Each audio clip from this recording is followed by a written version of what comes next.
Okay.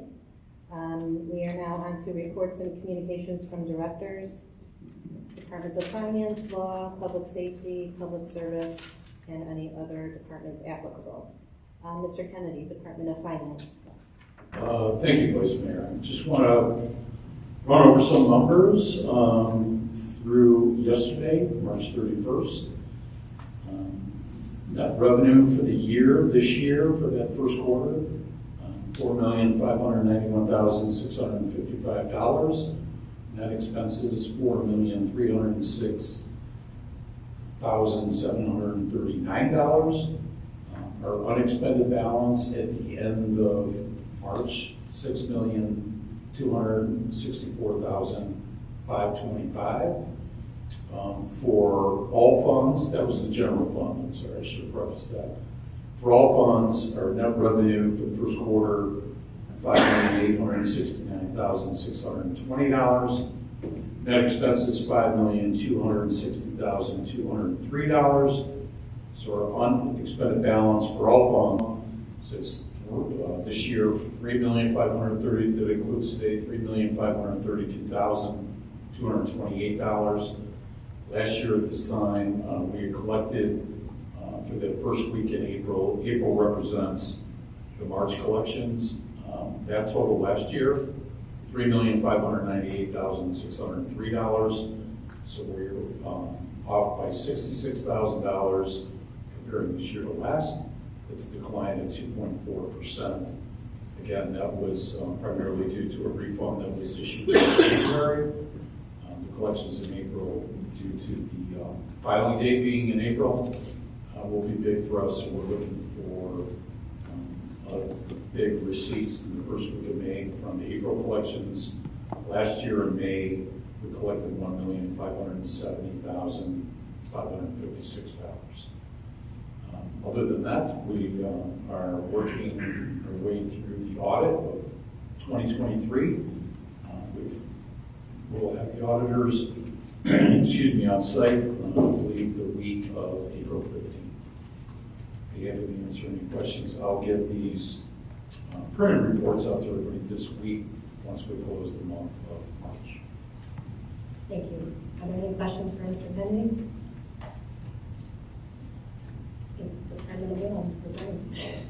Thank you, Vice Mayor. On my first day today, I attended the mayor's staff meeting this morning and talked to a couple of department heads later in the day about some upcoming projects. So we'll get to work on those and whatever else is needed. Thank you. Okay, public safety, Chief Rogers. Vice Mayor.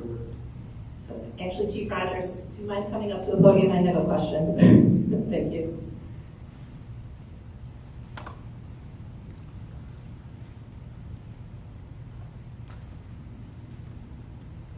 I actually had two questions. Thanks so much. I know that during one of the events in the summer, I'm not sure if it was a lieutenant or one of the sergeants had a fingerprinting kit for the students. They were going to go into Garrity and Jesu, and I think it was kindergarteners that they were trying to get fingerprinted. Did that ever happen yet?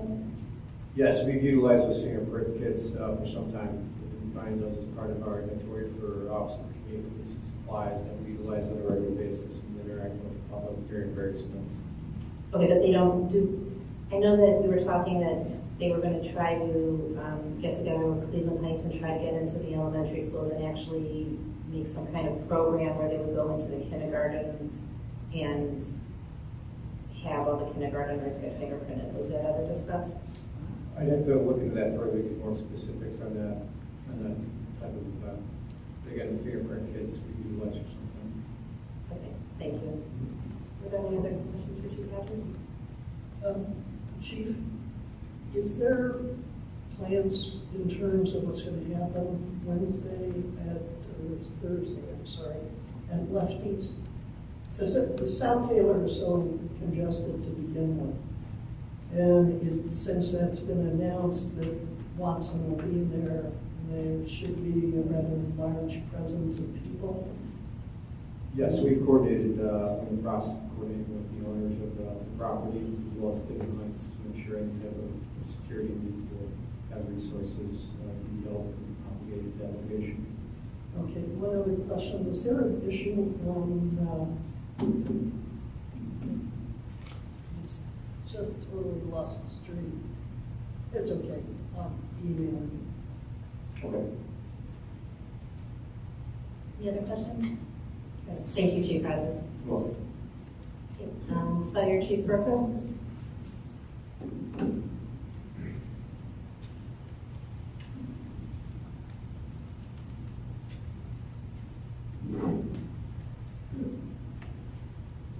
Thank you, Vice Mayor. Good evening, everybody. Just wanted to expand on the mayor's report about the solar eclipse and just talk about safety a little bit, specifically the importance of the safety glasses that the city is issuing out there. This information comes from our medical control provider, University Hospitals. They've met with our 3 shifts to go over some safety. So I just wanted to point out why looking at the sun is so dangerous. It's because of an overload of solar radiation. It can damage the photoreceptor cells in your eyes, and that can sometimes be permanent. So we want to stress the use of quality eclipse glasses. They protect you in ways that regular sunglasses cannot. And we want people to be aware of counterfeit glasses. The ones that the city purchased are the ones that are the ones you want to look for, and it has an ISO standard on it. Cameras, binoculars, telescopes, you still don't want to look through those without the use of safety glasses. And it's questionable if you should look at a cell phone video through it without the use of a safety glass. Injury, it's unlikely to cause pain or discomfort because their retina does not have pain nerves in it. Symptoms can take up to 6 to 12 hours to appear. Those symptoms could be a headache, blurry vision, sensitivity to light, or a blind spot, like a black spot in your vision. If that occurs, we stress that someone schedules an appointment with an eye care provider. It's not necessarily something that's an emergency, and the provider will work with them. Usually they can expect recovery in a few months, although in severe cases it could be longer or sometimes permanent. So again, it should be a safe event for everybody, something spectacular. We just want to stress that they use the glasses and the right kind of glasses. If you're concerned about pets, there should be no concern for them. And last, we expect to have a congestion of cell phones across all carriers. So if you can't get service during that period of time, just be patient and try to plan ahead. Thanks. Thank you, Chief. Are there any other questions for Chief Burko? Okay, Service, Mr. Pennington? Thank you, Vice Mayor. Good evening. First of all, I want to announce that we began today the spring cleanup for our tree lawn, yard debris, and leaves, which will be going on throughout the month of April.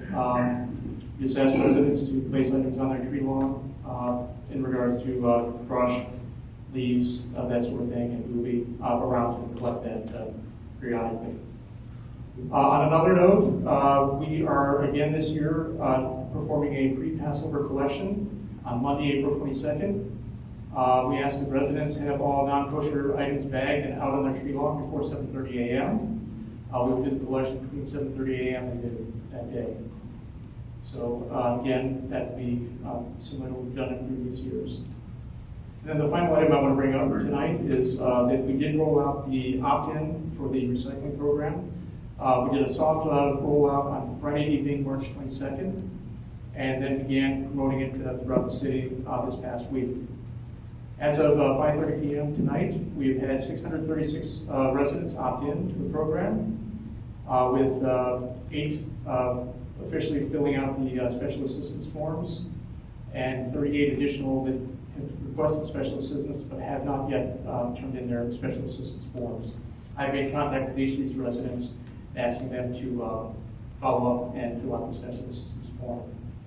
Out of the 636 that have opted in, 517 have asked for the 95-gallon cans, with 119 asking for the 48-gallon cans. The smaller cans amount to 18.7% of the overall can requests. And that's what I have to report tonight. Thank you. Are there any other questions? Yeah, Ms. Weiser? Mr. Pennington, on the brush, is that tied again, 4 foot lengths or loose? What? We will get some loose brush, but we do ask it to be kept into manageable lengths in order for us to be able to pick it up with our porters. Thank you. Ms. Six? Thank you so much. I'm very excited that this program is finally moving forward, rolling out.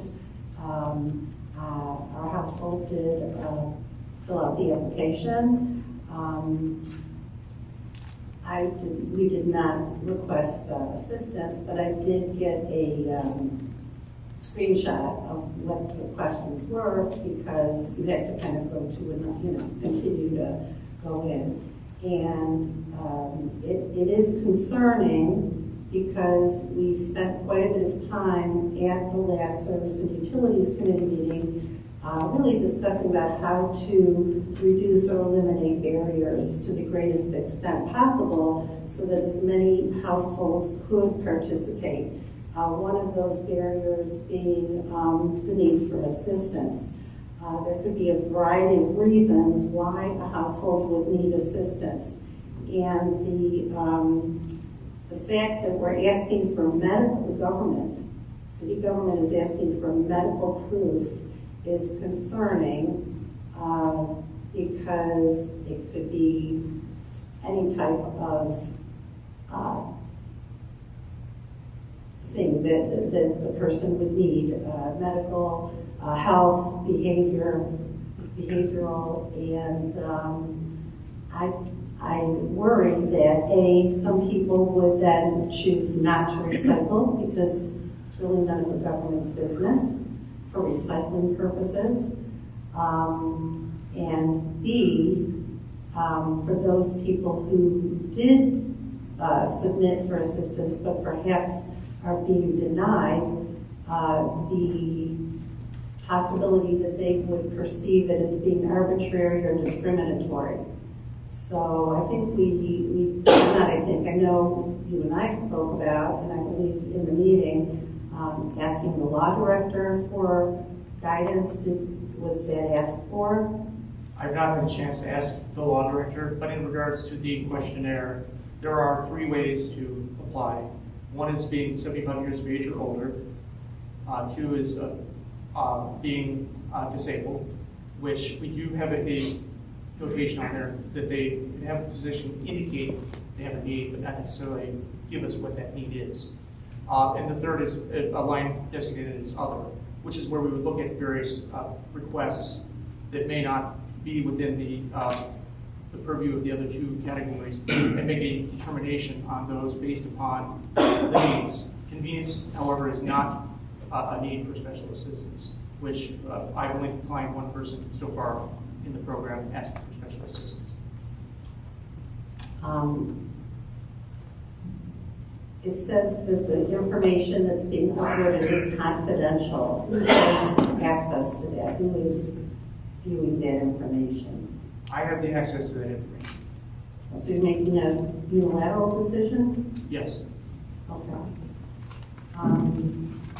But I'd like to ask at the June 10th Service and Utilities Committee meeting, if you would please provide a report of all people who requested assistance but were denied. I'd be interested, and I think the committee would be interested in the reasons. And I also want to ask the public if anyone is reluctant to sign up because they are worried about providing such confidential information, to reach out to council and administration and let us know so we can perhaps help Mr. Pennington with that. Thank you very much. Okay, thank you. In regards to that, we did follow a similar pattern to what both Beechwood and Cleveland Heights used. Cleveland Heights used a 75-year limit. Beechwood used 80 years of age on their limit. So our policy did follow closely in alliance with our neighbors.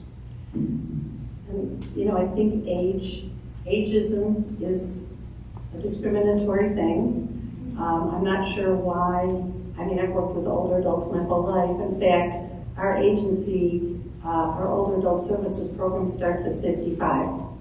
So I'm not sure what that's based on. And I even asked you if you were 80 or 75, because, we all have personal issues from time to time that could impair how we, whether or not we're able to bring the trash to the curb, the recycling. So, again, I worry about that, and if someone may question that seriously. Thank you. Ms. Marshall, did you have a question? I did. So I'm trying to, Can you speak in the mic? I know. Okay. I just want to get clarification. So when you said that you were reviewing the forms and you were the person receiving the confidential information and making a decision, and that includes medical decisions? The certification on that would be something where if they submit, if they would have a physician submit, that form is loaded in there, and I look at it. As long as it's a valid reason, they're just checked off as one being approved. I don't look into what their ailment is. I just I look if there's that certification. So how do you determine if it's a valid reason? That's what you're confusing me. Because a valid reason means you're looking at the medical diagnosis or whatever it is they're submitting to you, and you yourself are determining if that medical reason is acceptable or not. No? If there is a medical diagnosis, that typically is something that would be considered approvable. Where I make a determination more in the lines is if someone clicks on other and says, because I don't feel like taking the can out of the curb. Those are the ones that get denied. So what type of, I guess I'm still confused, because how do you, what are your qualifications to determine what medical condition is an acceptable or typical one that should keep them from being able? I'm just trying to understand what is your qualifications in that area. I am not looking at it from a medical professional perspective. Okay. I'm looking at it, did they provide a medical reason? And if they have provided a medical reason, I don't get into questioning that much. I check off. So as long as the doctor says Correct. they can't take the trash out for medical reasons, then that's that. Yes. Gotcha, okay. Ms. Weiser? I'd like to direct this question to Mr. Bryan. When those forms come in, since they're held here, are they accessible on a public information request? No, they would not be. It's medical information, so that would be an exception. Thank you. Any other questions? Follow-up. If it isn't medical, if someone gave age, that's accessible? I think what I'm asking is how much of the information the city is collecting in order to make this determination is shielded from a public information request that I would hope would never come and we would never think would come. But you know as well as I do, there's always a surprise somewhere. So how much of it is protected? I guess I would need to look into that further. The medical information is something that's protected. Personal information, such as, we're not asking for social security numbers, those types of things, bank account numbers that would normally be protected. Age, I'm not so sure, so I would have to look into that. Okay. I mean, I understand why we need to do it, and in order to ensure there's a legitimate reason why the city should come up and get the can and move it back and forth. But I think it also can be a sticky wicket because of the fact that a lot of information the city collects is accessible under public information requests. And it is something that every city has to juggle, so yeah, if you would look into it, I'd certainly appreciate it.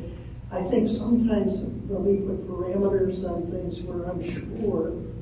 When we finally find out about what those parameters are, at least on the council level, Sometimes it's turned out that things maybe shouldn't have been done, so I'd rather have that cleared, and that's why I'm surprised you didn't talk to the law director, that's all. And it's usually much more precise, Mr. Pennington. And just to follow up, I mean, some things, can't be, have to be redacted, some things are permissible, and then some things have to be disclosed. So you can look at the form and see what's on there and give my recommendations. Thank you, Mr. Pennington, I appreciate that. Thank you, Mr. Pennington. Building Department, No report, Vice Mayor. thank you. I have a question. Sorry, Sorry, Mr. Mr. Cheatham. Cheatham. Do you mind coming to the podium?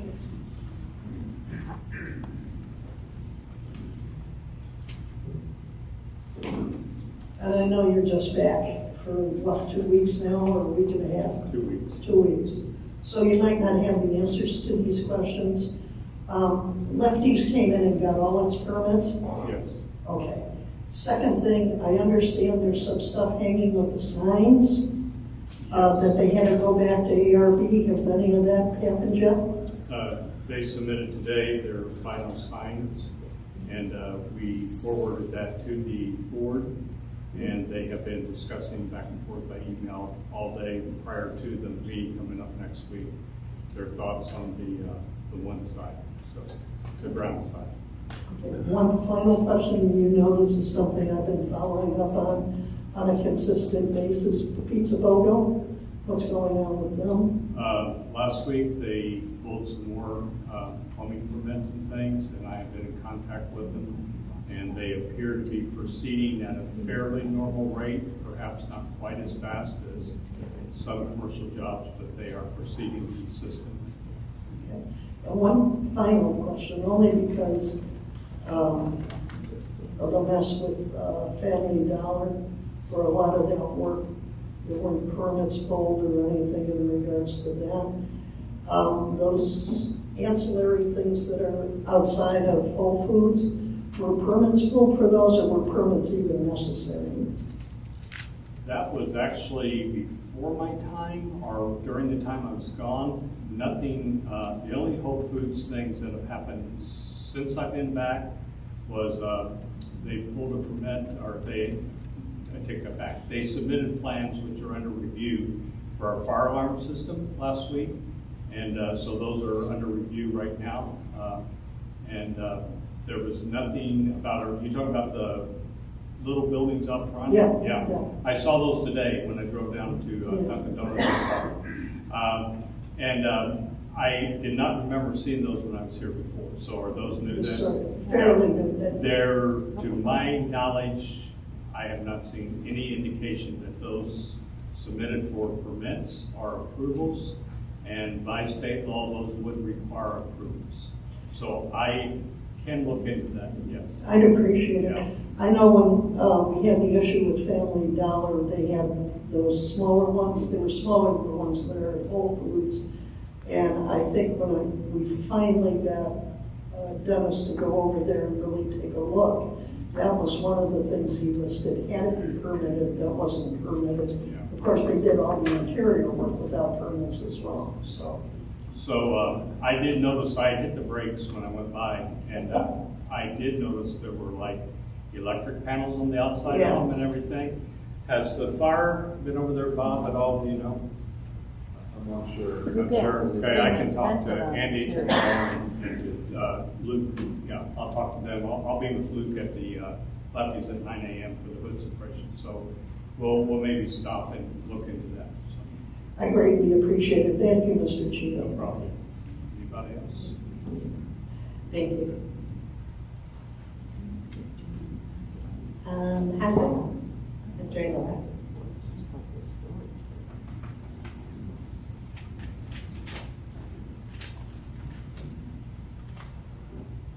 Good evening. The grass cutting bid that was sent out 2 weeks ago didn't actually have any bids. So we have talked with Kelly and we resubmitted advertisements for March 28th and April 4th. The The bids will be open April 11th. I've already actually heard from 2 companies who will be submitting bids. So it's not going to go to alert council as to who the new bidder or who the bidder was that wins, along with their pricing and their qualifications. Other than that, I have nothing else to report. Thank you, Ms. Weiser. I have a few questions. Yes. The exterior letter, I actually sent that to your email today. when? Well, see about 5 o'clock or so. I checked my email at 5:15, 5:20, You might want to check again. so it came in after. I can pull it up now. Okay. Couple questions on this. Sure. According to the minutes from 3:18, which we just approved, you had indicated you were working on that letter with Mr. Cicero Correct. that week. Did that happen? Can't remember if we actually worked on it that week or not. I do remember that it was at least 2 weeks ago we talked about it. Last week he sent me his red line version, which I looked at, and there was one small change that I made before I sent it to you. It was 6:50. Okay. I have it here Okay. when I got that. The second question is the follow-up. When we had the building and housing meeting, it was discussed for that letter to go out to the 400 homes that Yes. had not been inspected. Will it be going out? Yes. When will it be going out? I believe during the meeting we discussed it being reviewed before it goes up. So if it's reviewed at the meeting, it'll go out after the meeting. Okay. One final question. Why did it take almost 6 months? I'm just curious. 6 months for. We started talking about the fact that, well, let me put it this way. You had sent me the original letter, which I sent to Mr. McConville. This was back in November. This is April. So 5 months later, we finally have gotten to the point of what Mr. McConville had told the administration, and I understand he met with you and the mayor on it, that it had to be changed. Why did it take 5 months? And the reason I'm asking is not because I want to pick, but because some of those residents over there had been posting about this on a discussion board. They had been following up with me very religiously. When would they get new information? Was it valid? What is the new information? I just want to know why it took 5 months. During the building committee, one of the building committee meetings, actually more than one, I believe I explained that the decision was made to not send the letter out. That's the reason why. That's it. And we asked you to write the letter so we could see it. I mean, we could have had this all approved a couple of months ago, Jeff. Mr. Engelbert, usually you're much more efficient, and even you will admit that. You follow up on things, you do these things. For some reason, this letter just never moved. And it's a problem. The decision was made to not send the letter out. That's it. And we kept asking why. I'm serious. I don't. If it was above your pay grade, that's fine. Okay. Then maybe I should direct my question to the person that said don't send it, rather than you.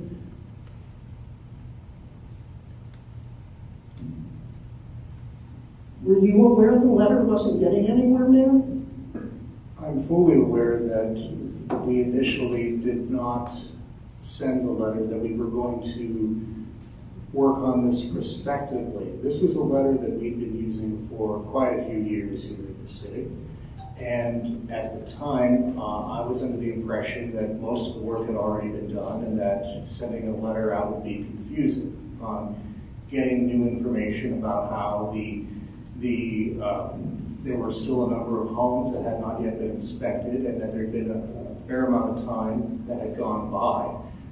We went ahead and said, let's go ahead and prepare that letter and go ahead and send it to the homes that had not yet been inspected, instead of just waiting until we move on to the next phase of the program. We went over this in committee. We've discussed this already, so I'm giving you no new information. No, we didn't, because all we heard was, no, we're not gonna send the letter out. And anytime we asked for the new letter to be constructed, we got nowhere. So as far as the committee was concerned, we were just in limbo. And some of these things seem to take an inordinate amount of time. I'm glad it's finally done. Well, But I'm it gets, hearing a lot of complaints here this evening about the law department. We've been going through a transition in our law department. Our new law director was sworn in a few moments ago. We have a number of things that Mr. McConville was working on, a number of things that Mr. McConville did not finish. Mr. Bryan is going to be taking over quite a few things that remain outstanding. The work of the city, of course, continues, and we're happy to have Mr. Bryan on board. Mr. Engelbrecht has numerous tasks besides drafting this letter and then awaiting review from either the law director or the assistant law director. So I would not put this on Mr. Engelbrecht. I think the line of questioning here is unnecessary and untoward. I don't. And the reason I don't, Mayor, is this. That took probably, when Mr. Engelbrecht sat down with Mr. Cicero, it probably didn't take all that long because the procedure had been laid out by Mr. McConville when he met with both you and Mr. Engelbrecht, because he sent me an email about it. So it was done back in November. All it had to do was be put together. I get it that some of these things slip through the crack, and I get it that sometimes you don't want to move on them for whatever reason, but council's the one that gets residents that ask legitimate questions. And yes, probably that letter was written at a time when it was legal for the city to just go into the backyards and inspect.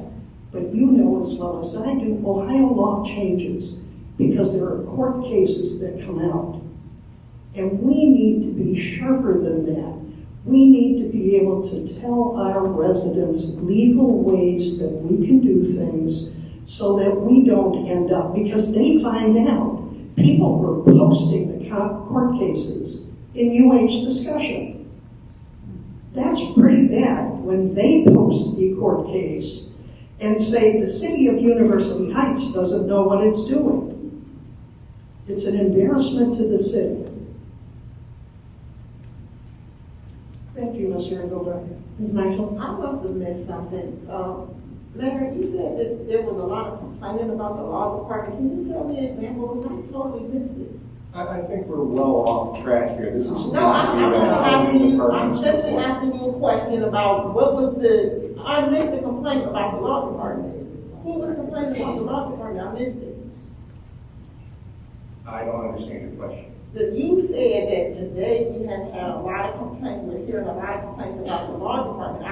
I missed the complaint, I didn't hear anybody complain. I was asking you what complaint you heard about the law department. I'm talking about the several things that have been brought up this evening about what the law department may or may not have done in conjunction with work the administration is doing. Anything from the cart pickup and the information that was requested to now this item about the letter. I didn't make that connection at all, so maybe it's me. I just don't want misinformation out here. I didn't hear any complaints about the law department. Ms. Sims? Thank you. The information about the recycling had nothing to do with action or inaction by the law department. It had to do with inaction by the administration. And your comment just now, throwing the, I have the floor, I have the floor, I have the floor, I have the floor. I have the floor, Mayor. Excuse me, I have the floor. I have the floor. You can reply, Mayor, after Ms. Sims finishes. Thank you. It's yet another attempt, more than an attempt, it is deflecting from administrative accountability.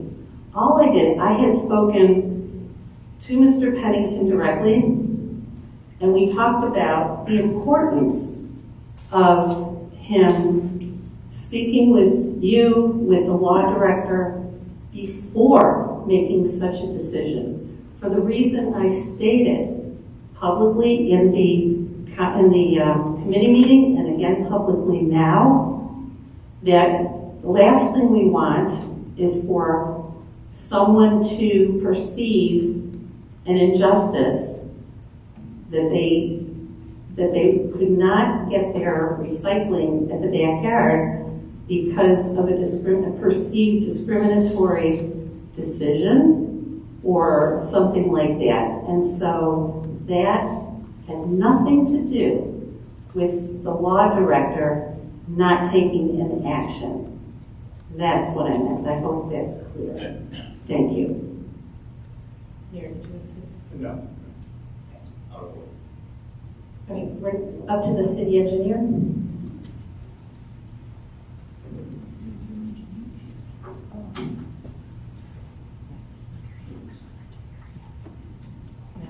Good evening. I'm just working on plan reviews, trying to set up a street repair program, pavement marking program, getting some feedback from Clear Water on the Silsbee water replacement. And our surveyors were out here working on the Yabi Alpha survey today, and I'll be back out hopefully tomorrow if the weather doesn't prevent that. So.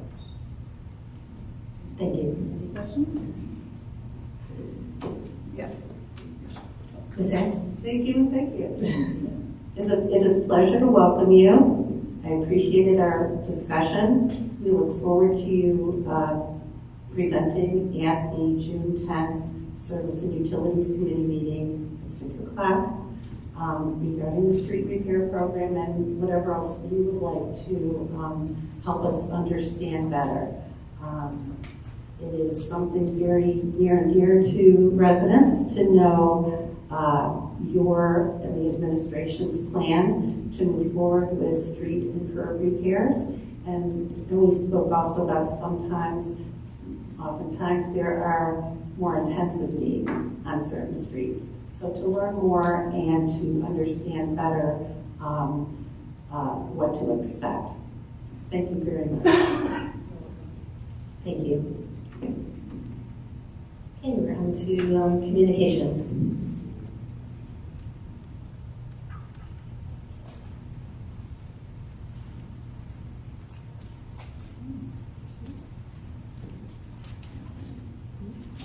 Thank you, Vice Mayor. Good evening, everyone. I have 2 items to report on tonight.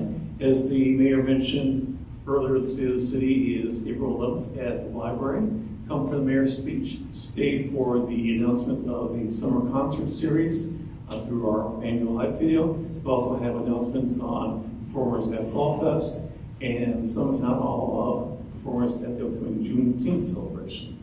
Secondly, as Mr. Pennington mentioned earlier, we've begun rolling out communications on the through May 31st. So a bunch of different methods that reach every resident 3 times.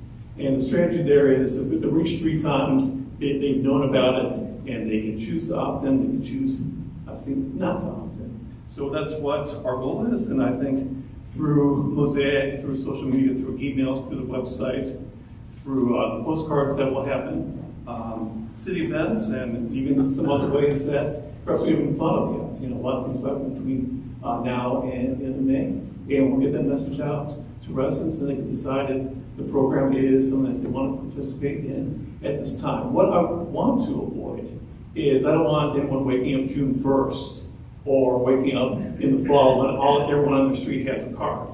Like, where's mine? I didn't know about that. So I want to make sure that everyone knows about it, and we'll try to use as many different methods as possible. Some people will hear about it 25 times, but some people might hear it once or twice, but at least 3 times is our goal with every resident.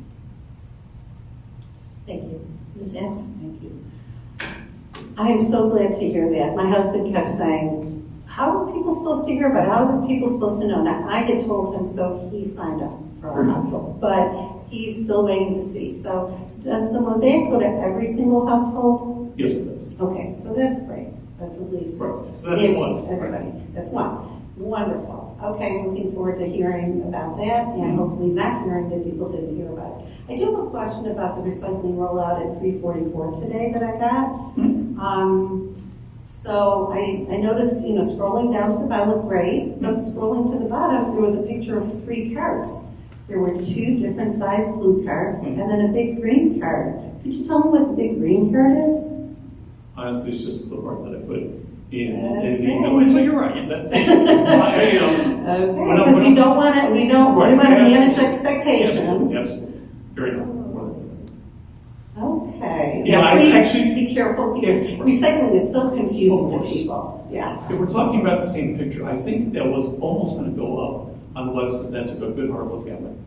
For other reasons, besides the very good ones that you mentioned. What I'm talking about with the website, not only is it already a link up on the website, but you might recall with other programs we've rolled out, where you go to a website, instead of seeing the homepage right away, it's, it's like a front door, I think is a technical website term for it. And so instead of going right to universityheights.com, it's, recycle or an opt-in program, click here to opt in, or click here to be redirected to the website. So that probably, with better graphic, will go up tomorrow, involving Cooper. I have another question. Yes. Okay. So again, I got my books back today, and there was this, Mayor said that this was not the solid waste district. Did you have anything to do with this design of the postcard that was in here? That is probably, we've been using it for. So I wanted to point out something. Sure. I can get it out of the bag. Okay. To answer your question as you're getting out of the bag, it's an older card, and we've been using it, like I said, I think for at least a year. Mayor, feel free to chime in if you know. And I had something to do with that. Deanna worked on it, and I think the county's on.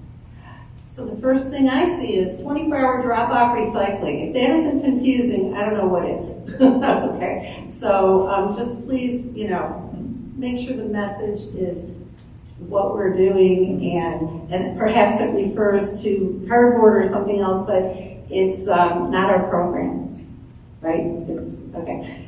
Thank you, and just you're meticulous with some of the things that you put in the mosaic and some other things you put out, and this just was very confusing. Yeah, I understand that over the past year or so, perhaps you've been frustrated that we haven't had more stuff about recycling in this, but we, now that the program is different, I don't want it to be like, I don't know, if you're familiar with the movie Men in Black, where they hold up a pad and click it so people forget stuff. So I don't want it to be, here, we're going to teach you about this. Click, forget all that, because here's a new program. So I would rather say, I think it would be easier for residents to explain it once as opposed to, let's work a little bit more on the old program. Now here's the new program. Is it a perfect plan? Maybe, maybe not, but that's the direction. Thank you. Yeah, Ms. Weiser. Number one, I'm glad you're feeling better. Thank you. I hear that flu's nasty. 2 questions. The Friday thing, I went on the survey.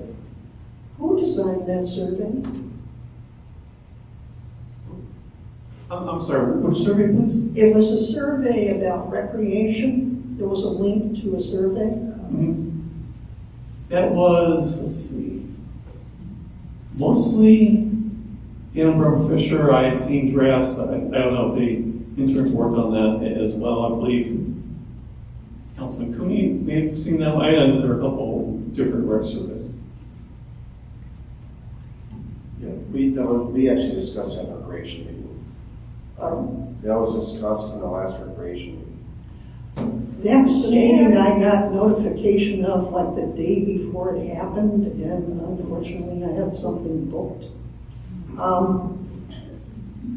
would have loved to have come. I would have loved to have come. The deal went out. I wasn't on a doodle. I did request for all recommended. I wasn't on your doodle. I'm not on the Do you want me to speak, or you're just going to keep talking over me? Go ahead, Mr. Cooney. When I sent the request, Ms. Thomas, as all of our committee members and council, and the mayor, So I did ask that all council members get put on the email. Didn't get it, sorry. On it, there is a question about a dog park. Correct. A note about 1 acre being used. That it takes up to 1 acre. And we discussed that at the previous, not the last, but the one prior, if there'd be interest for it, and that's why the question was put on the survey. I know. Right? Here's, if you'll let me finish, Mr. Cooney, here's Yes, my that's fine. point. Probably 95% of the people in this city do not know how big our park is. Whether it's 2 acres, 3 acres, 5 acres, or I believe it is 6 acres. So if you're asking if they're gonna approve something or want something that would take 1/6 of the park, you might get a different response from somebody who thinks it's only 1/3 of the park. That's all. In developing surveys, that is an issue that can come up. The second thing, I just wanted to make that point. Second thing, once again, what's going on with the live stream? What happened, it's working now. What happened at the beginning of the meeting is, and Chloe, jump in if I'm misstating anything. You have to update the app to get it started. Unfortunately, updating the app this evening took longer than anticipated. We'll usually be updating the app, it's 5 minutes. This took 20 minutes or longer. So the entire meeting, probably in 2 forms, will be, it's streaming now. Not the complete meeting, but it's streaming now. But what we'll do to make it whole, I can probably do 2 things. It's a little redundant, but one, stream the entire OWL thing. And then the second, I can splice together the OWL part that covered when the live stream wasn't working, put that together with live streaming, and then there's 2 ways people can watch, except some fans some residents are like one format more than the other. So that's unfortunate that happened today, but I think that we have an intern as bright as Chloe to figure it out. I can appreciate the issue because there is always the time when you go to jump on Zoom and it wants to update. I've always learned to double check Zoom well in advance of the start time, and you might want to do that since it's picking up. Because there are people that feel they get better audio, and considering the mayor made such a commitment and has followed through on it, and I think it's wonderful that we will be as transparent as possible with our meetings. I think trying to always default to Zoom and the OWL, we do lose, and I think you and I have talked about this. Right. Number one, people that don't talk into the minds. I understand. People that mumble so that people don't know what we're saying. Things like that are frustrating to a resident who actually has taken the time to log on and either run the tape or run the thing. And if we get better audio quality, I think it's important. I think, we're all here for the residents, not for us. So thank you for the explanation, though. Yeah, thank you. That's fair criticism, and while I think none of us will ever be perfect, we'll keep striving for that. Wasn't meant as criticism. Oh, okay. It really wasn't. Yeah, it was meant to point it out. Yeah, you're very good. Very good. We work together, and if we can't point things out, Absolutely. we're not going to improve. Yeah, maybe I could have chosen better word, but thank you. That's okay. Thank you. You were saying that it takes sometimes 5 minutes to update, but it took 20 today. Is that, when you say it takes 20 minutes or 5 minutes to update, is that when you push start to start the meeting, the updating takes place? Or can it be prepared prior to the start of the meeting? That I don't know, but we'll get here earlier. We'll make sure that She's it's. here about 6:35, that's what I'm saying, so she has plenty of time for it to. Or maybe it was longer than 20. There were. I can speak if you'd like. Okay. So the update wasn't the issue. I was able to update it perfectly fine, but it was crashing every single time I would try to open the app, and I don't have access to like the Google Play Store in order to uninstall and install it, so I will have to like work on that tomorrow when I'm in the office. But I just have it on my own mobile device right now. That's why I got it to upload, but it's still not working on the tablet. So it's not the update that was the problem, it was the app that was the problem. So maybe we need to have something available. And I don't know, Chloe, if you had access to like a laptop, would you have been able to do that update easier? I'm just asking, I don't know. It's just, I don't know it's on a program called Vivo. I'm not too familiar with it, I'm still learning it, so I think maybe I'll do like a crash course and I can try and see if I can get it on the laptop too. don't have to pick Mr. Cook's brain on that one. No, Or are you, the other way no, around. I know, the interns are a lot more technologically, yeah, they beat us every time, Mr. Cook. But maybe one of them can magic. Yeah, if the interns can't figure it out, we'll find a 9-year-old. Sure, Sounds good to me. Thanks, Chloe. Thank you. Yeah, sure, Mr. Good. Ms. West, were you implying that the survey was done at the dog park at the wall? Yeah. It doesn't say that in the survey at all. It doesn't say it. It just says, would you be interested in a dog park, essentially is what the question is. Which takes an acre. There's other land in the city besides the wall where it could go. Right now, we're gauging interest with that. Ah. That's the reason why there are questions without being specific as to where it would be. Yeah, you're right, Mr. Cooney, but everybody under the sun has said, why can't we have a dog park at the wall? Which is why the assumption was made, because people have said that to me. Thank you for the clarification, Mr. Good. Thank you. Okay, thank you, Mr. Good. Okay, Ms. Drucker. Good evening, Mayor and Council. I do not have a report, but I do need to request an executive session tonight. So, sorry, but I need that. Ms. Drucker, could I ask next time, you used to give like what our vacancies were for commercial, things like that. Could you report that next time? I will definitely report that. Yes, I actually have those stats too. And not off the top of my head, but I do keep those every month. Great. And Ms. Weiser? Welcome back. Thank you, and thank you everyone for your well wishes. Appreciate it. Thank you. Yes, don't forget that executive session. Thank you. Yeah, Mr. Rupp. Thank you, Ms. Rupp.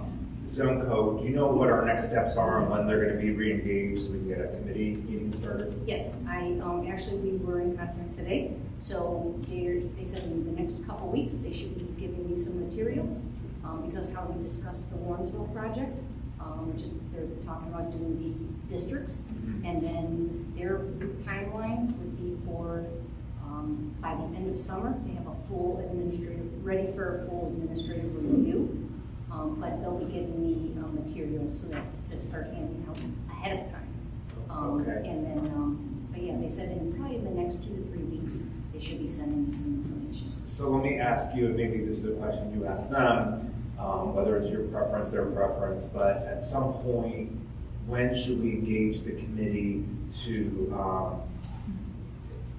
look at what we have seen, elicit feedback, so that they're not creating zoning codes around something that maybe we're not interested in, or maybe we are, I don't know, but we have to gauge that interest from the committee. Do you think we should do this before the next step, or after the next meeting, and before that next meeting? My understanding was they were going to send me the information. I would disperse it, and then we would talk about getting a meeting scheduled, because that was always it was to keep everything going along, but to make sure that the committee members had that information before we had the meeting publicly. And then remember, we're also going to have actual public hearings where we want to hear from the residents when we have something to present to the residents. But yes, we are supposed to have another meeting in person like we did at the library last time. Okay, so maybe before the end of summer. That's before they do all that final. Yeah, I just want to make sure they're not putting time into something that maybe we're just not going to go down that road. Or, but I kind of got to learn that from committee members themselves. And there's been some feedback in the meetings, but it would be good to hear from the committee members: is this the right direction? Right. At this point, yes or no, so we can tailor the approach.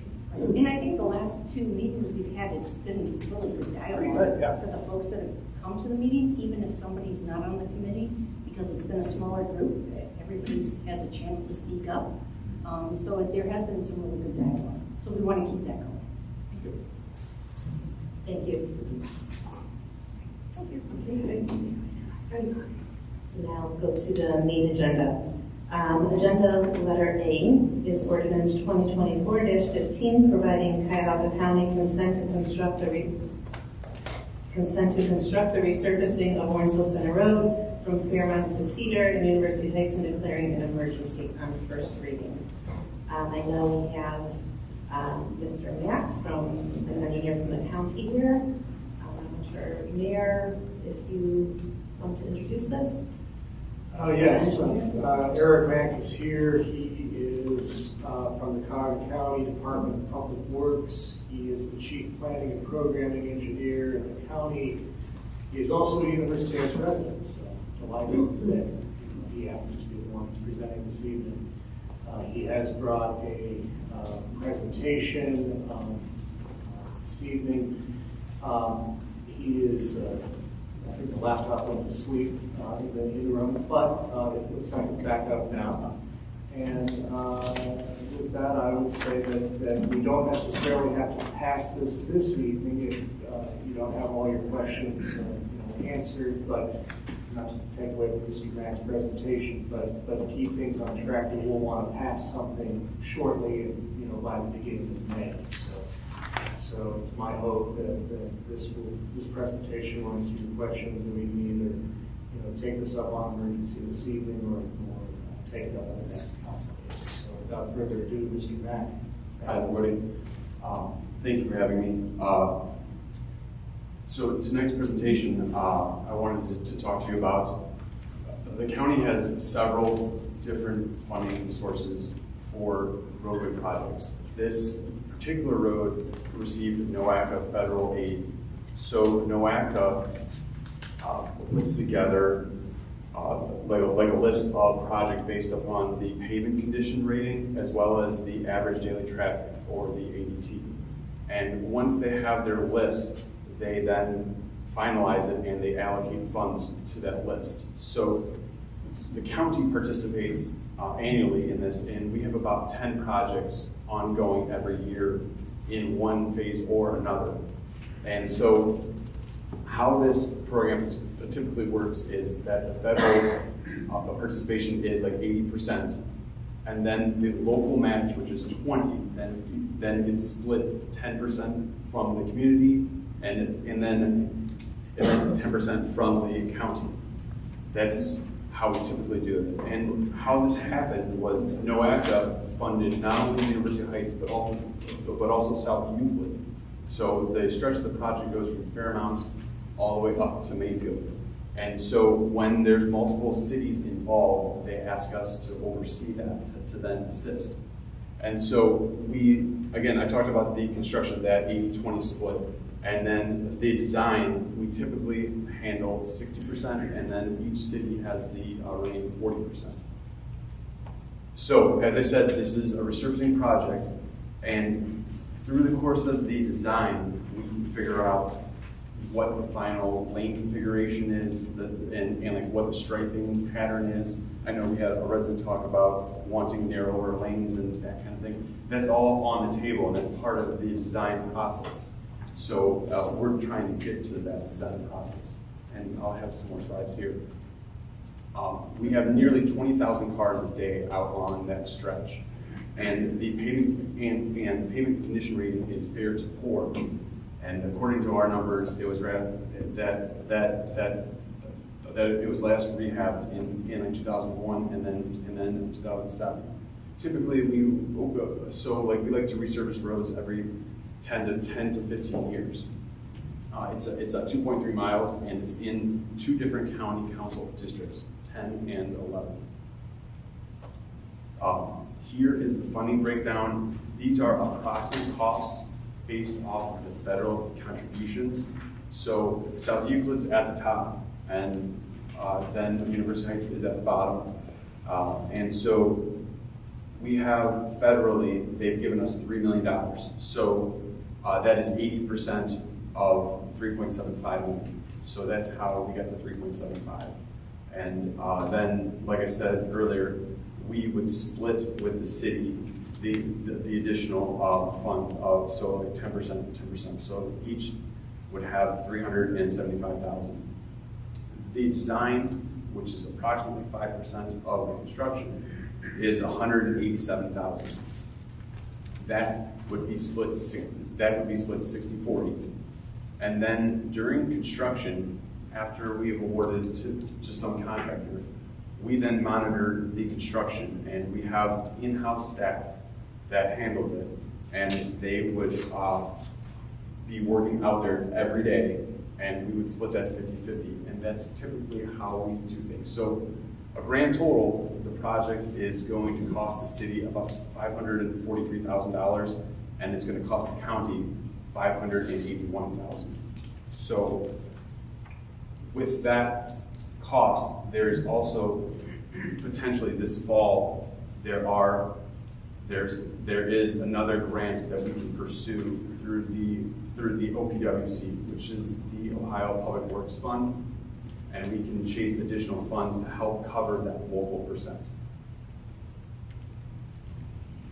So where we're at now is we need to find an engineering firm that can do the plans for us. We use in-house staff to review the plans and also process the plans. And then on February 1st, we put an RFQ out on the street, and we got 11 different firms, and we use quality-based county standard procedure to then select on March 19th 3 firms. We have 3 firms being AECOM, Sugar Green Valley Engineering, and HNTB. We have and are in the process of making the formal contract to the county council right now. What we would like is the city's input on what firm to use as part of this design process. And then from there, the county can scope and contract with that firm. So we typically follow this for all our roadway projects, and every year we hire 3 firms. Once the design is complete, we will then build it. And my last slide is this is the schedule. So last spring, NOACA approved this money. So that's the spring of 23. And then the county approached the cities during the fall of 23 after it was finalized. Then they contacted us, then we contact each city. And we are in the scope, schedule, fee stage right now. We're going to then hopefully move into a design during the summer and fall. And then the final design will be the fall of 24 to the spring of 25. And we imagine this selling to a contractor in the fall of 25. This construction then would begin in the spring of 26, and it's a 2 calendar year type of construction because of its length being 2.3 miles. And the same package that we sent to University Heights has also been sent to South Euclid, and we received confirmation that they're working it through their internal council system right now to approve it through South Euclid. So we would need confirmation by May 1st to stay on schedule. Does anyone have any questions? Yeah, first of all, thank you so much for coming and the University Heights. Okay, so I have a few questions. When would University Heights have to lay out the funds to the county? So typically on this type of project, once the construction is bid, which will be the fall of 25, we select whatever contractor is going to do that construction for whatever the dollar amount is. We will then invoice the city for their portion, so that 500 and whatever number that was. Okay. So it'll be the fall of 25. So we have about 18 months to get that money together. Okay, and is there a typical amount? You said that Public Works possibly has more grant funding available. Is there a typical amount that they give? So the Ohio Public Works grant is a competitive grant, and the county has had great success with it. And in that, because we have a project that's federally funded, we show that there is a large portion already committed to the project, which helps our score.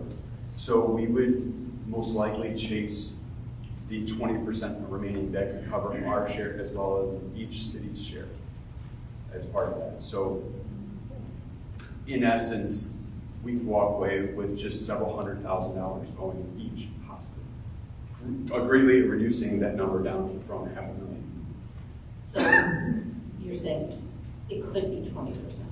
Correct. So up to 20%? Because we don't know what the competition is as far as throughout the state, but typically speaking, this project would score well. Okay. So that's why we would pursue it, and that's every September, and then we find out around December. And the county is the one that applies? We are the sponsor, yes. Okay, so we have another possibility of getting 20% off? Yes. Okay, and then my last question, or actually I have two more questions. It's both sides of Warrensville? Yes. Correct? Yes, okay. It's the 5-lane section. We're in both sides of Warrensville, meaning, which, yeah, we're. I'm saying it's both. South Euclid and University Heights. No, I'm saying both directions. North and south. North and south. Yes, both. Yes, Okay. yes, both directions. Okay, and also, does the city have any input on? We had these bump outs that were made a few years ago that are not working for our city. I don't know if you know what I'm talking about, by like Hill Look over there. Okay. We thought, and actually I think, was it Noaca that did it? Yeah. I think it was. We're talking about the mid-block crossings. There's two of them on Warrensville Center Road and the park stretch of the city. And whatever the city would like to do with them, whether they keep them, want them taken out, we are willing to work with the city. So we have input? Yes, for sure. Also with the striping, we want to talk about what that final transfer section looks like, the lane width, the bike lanes, parking, whatever it is. So yes, you definitely have an input. So typically, when we have a stage review process, we will have plans and we give them to the city engineer to then review. So we send them to ODOT as well. So we have a month, and then they look at them and they have the comments, and we then incorporate them into the next stage. So. Okay, thank you so much. Okay. Thanks. Yeah, thank you for providing these slides. It's very helpful. And you mentioned that the city will have a say in the selection of the firm. Yes. Okay. So we would like to get your input on what firm, because we don't have a scope schedule fee yet. We can only do that based off of their previous work and their qualifications. And so we can send you their statement of qualifications. Yes, that would be very helpful. I was actually surprised to see two very large firms and one not so large firm. So it's a good mix. So I'd like to see what those documents look like. The one thing I'd like to address, I don't know if this is affects our timing or our schedule, but this is a very important item, is, we're in the middle of a zoning redo right now. And one of the components of that zoning comprehensive redo is to look at Warrensville Center Road, how that's programmed, and we talked about doing mixed use, density, townhomes, that sort of thing. And the discussion came up in our strategy sessions of overnight parking on Warrensville Center Road.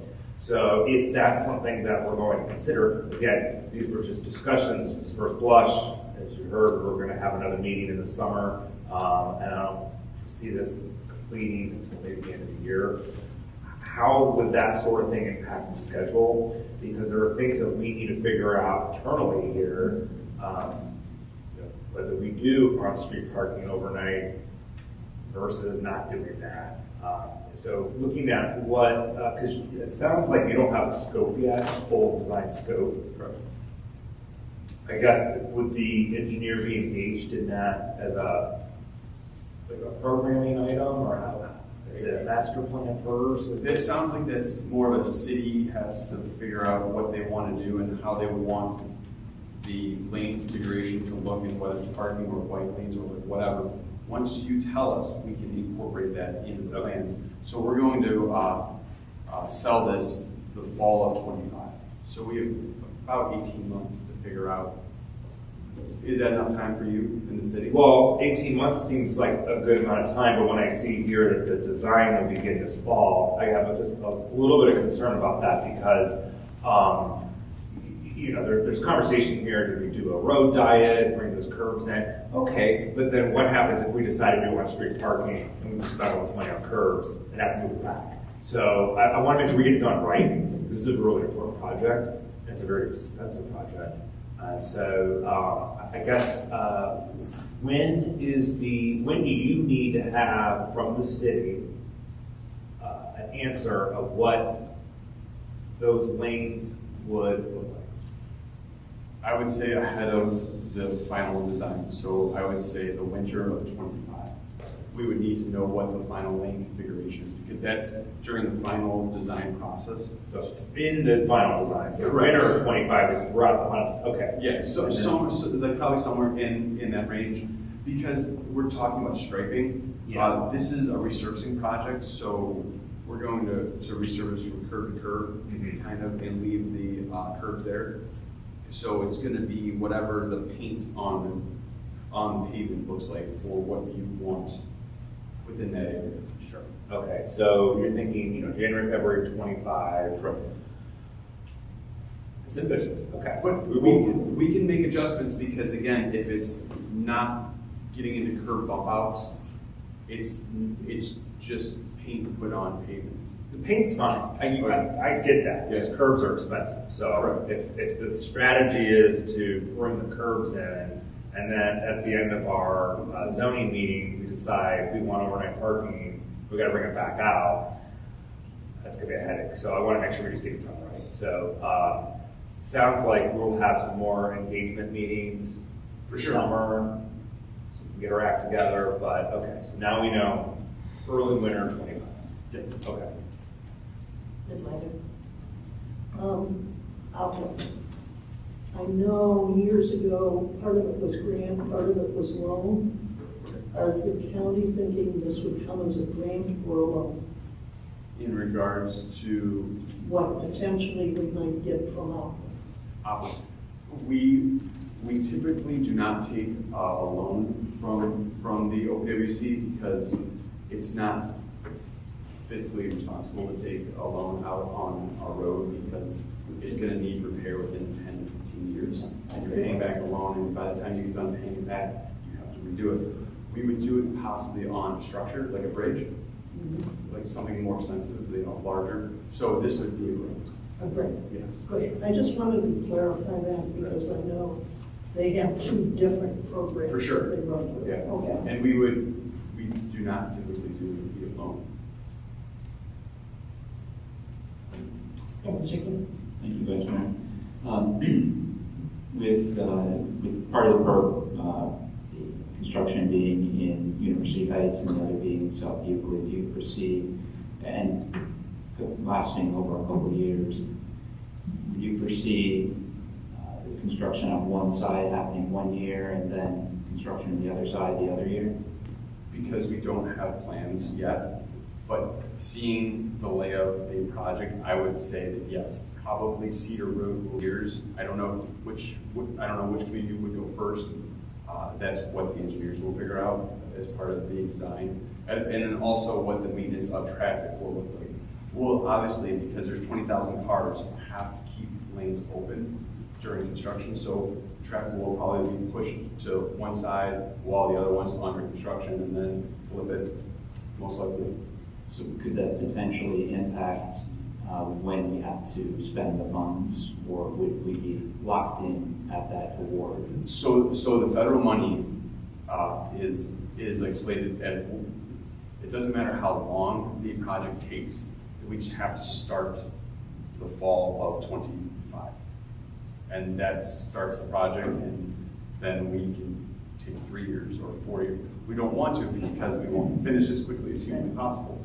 But yes, so like our clock starts when we sell the project. And so that would start the clock from when we owe, when our portion. Exactly, yes. So we had 18 months, we can start putting some money away. And also, South Euclid on their own paved one side of, from Cedar to Mayfield already.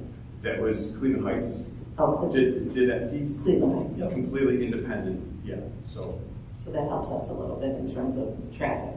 Correct. North of the Walmart on the west side is Cleveland Heights. Ms. Yancy had something? Oh, just a minor question. Thank you very much. This is very informative, and I feel badly we're up against the the deadline's coming. But I see on your schedule it said county approaches cities in fall of 2023. Did I miss something? Did you approach the city? So we did approach it around Thanksgiving time frame, and I believe the mayor put something up in January. And the reason why we stopped was because we did not have an engineering firm available to do the design at that time. And that's why we all are, so that's why we're in the process of hiring somebody now. So it's not the city's time So frame, it's the also county engineer, okay, Yes. not the city engineer. Correct. So we So needed. you didn't go to South Euclid either? No. Okay. No. The day we sent the package, which was in the past 2 weeks, maybe? March 19th. March 19th. So after the last council meeting. Yeah, that's when, that's like and I believe that's the day that we selected the firms as well, because we knew we had them coming. We sent the identical packages to the 2 communities. Thank you for clarifying that. I appreciate it. It's dealing with the federal funds and dealing with NOACA, and then dealing with, it's a long process. And people might think that 18 months is a very long time, and it's, in like our world, it's like 3 days. I just want to say I'm a grants officer, and we also deal with NOACA for purchase of vehicles. We have about, I don't know, 50 or 60, and yeah, it's a lot of fun. Yeah. Mr. Ed? Yeah, I just have a follow-up question to Mr. King's comment about the schedule. So since this does transpire over a 2-year period, is it possible that this could be in 2 bid packages, one that begins roll out, maybe that's South Euclid, that will give us more time to get our act together on our zoning and design? I don't want to rush a lifelong decision that's going to impact every resident of the city and such a vital corridor. So is that a possibility? Yes, that definitely is possible. Okay. We could roll out and start the South Euclid portion. Start the South Euclid portion first, and then we would. Not that I want to delay our project anyway. I want to just make sure it's done right. And with the 2 bid packages, again, it can still be awarded to the same firm. Correct. Same firm still doing their programmatic design elements through, and assist us in what that timing is. But since now that we understand that it's a 2-summer construction project, that could give us a little time. We also could look at it within the design process to see approximately like what those curb cuts or those curb bump outs would then be around that area, just to give the city an idea of this is what we're looking at. So we can keep it or we can cut it depending upon the feedback that we get. And the reason I suggested 2 bid packages as opposed to just one, I don't want to have additional services transpire in the next year, change the curve here, which we're doing all this stuff after we've already did a final design. So this is why I kind of wanted to separate so that you're starting your early design process here, your tiering. Does that make sense? Yes. Yeah. Okay. I just wanted to clarify one thing. You mentioned before you're repaving from curb to curb. Correct. Are you replacing curbs also? Very minimal, only if around the ADA areas that we need to update the ADA compliant. So in that respect, if we decide to make any changes, Those changes would be that would be 100%. us. That's on the city. Yes, yeah. Right, that would be us anyways. That's how we got to figure it out. We're only going to buy it once. Yes. Right. Okay, I just wanted to clarify that, yeah. Yeah, Mr. Cooney? Is this may be a question for the mayor. So is this in relation to the ordinance 2023-78 for the Lawrenceville resurfacing project? We discussed at the December 18th meeting. We did, yes. In December, we did discuss Warrensville Center Road generally, and we had an early version that was merely a placeholder, but the item that's in the packet now is updated to reflect what we would actually be asking the council to pass. Well, this was the information that Mr. Chu was presenting at that time, based on the limited information that he had. Right, when you go back to the schedules Mrs. Sachs touched on, county approaches cities in fall of 2023. It was in the late fall, and then Mr. Chuney and we had discussion, and you're reflecting, in December of last year when we had that discussion on the record. So, we did report out based upon the initial meeting with Mr. Mack and Ms. English and others with respect to this project.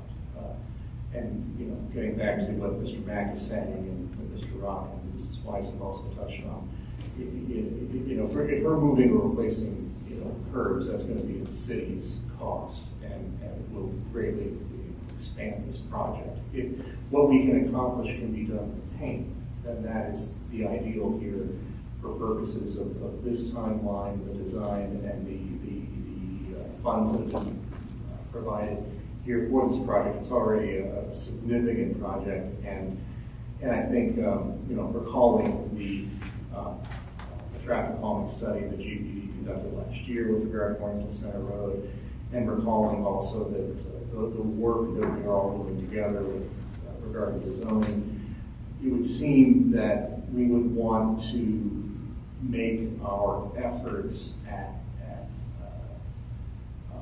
how we want the lanes to be, whatever traffic calming we want to add. If we do bike lanes that are parking protected, if we're going to do parking that's overnight because of the kind of high-density development we're seeing on Warrensville Center, then we try all these things first with paint. That doesn't mean that after this project, we want to see ourselves doing something a little more permanent than a paint offers, but as it is, we touch on the mid-block crossings. I think most of us agree that was an interesting idea, but didn't really work out the way we hoped, and I don't think anybody's here is going to fight them. I know I'm not, and I don't think anybody else is either. So there's something where, we did go out and pay for curbs that are going to come out. Thank you. For the mid-block crossings, I would disagree, and the reason being is that there are students crossing Warrensville heading east. Where they're located right now is not where the students are. Those should be, I would advocate to keep those, but in a different area. I don't want to get into this is like off the weeds, but that's something that, as we discussed, I would ask for consideration. I think that's the other question I have for the vice mayor. This isn't redundancy based on the previous ordinance for the summer. It's an addition. It's an addition. Thank you very much. Any other questions? So this is on first reading, so it'll come on the next. We declare it's for us to be able to modify the agenda. If somebody wants to make that motion, otherwise it will be on the agenda at the next meeting. I'm not ready yet. I would be willing to make a motion to modify ordinance 2024-15, providing Cuyahoga County consent to construct the resurfacing Warrensville Center Road from Fairmont Boulevard to Cedar Road in University Heights. First reading. You're declaring emergency, right? Mr. Roxy.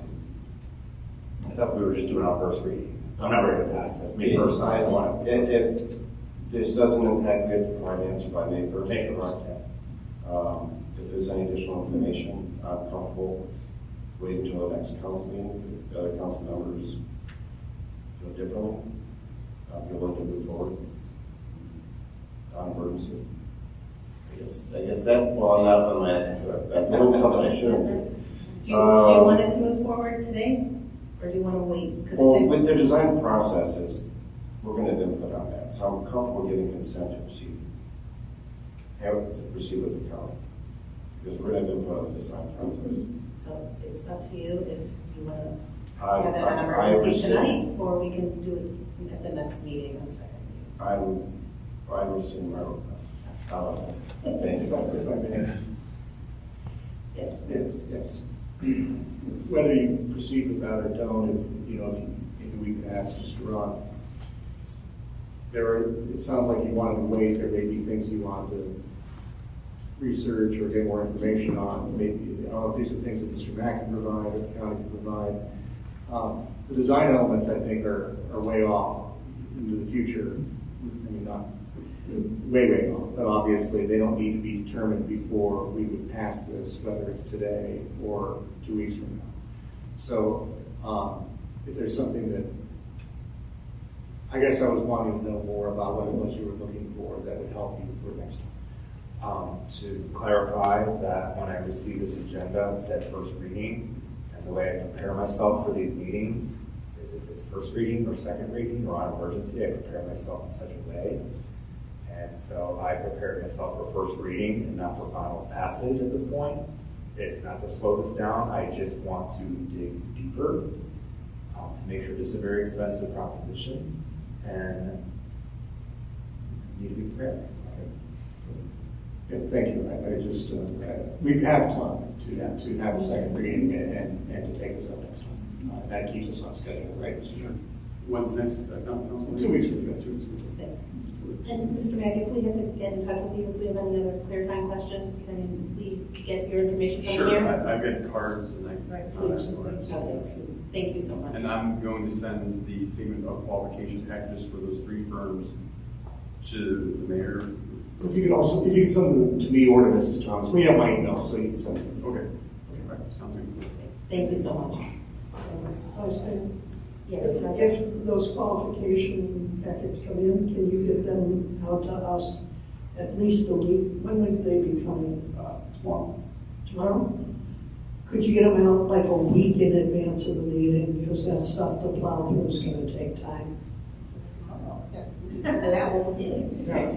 don't care, I mean, you can do it so soon. Yeah, and this is, we can send out in advance, we don't have to wait till the package goes. I would appreciate that. That'd be great.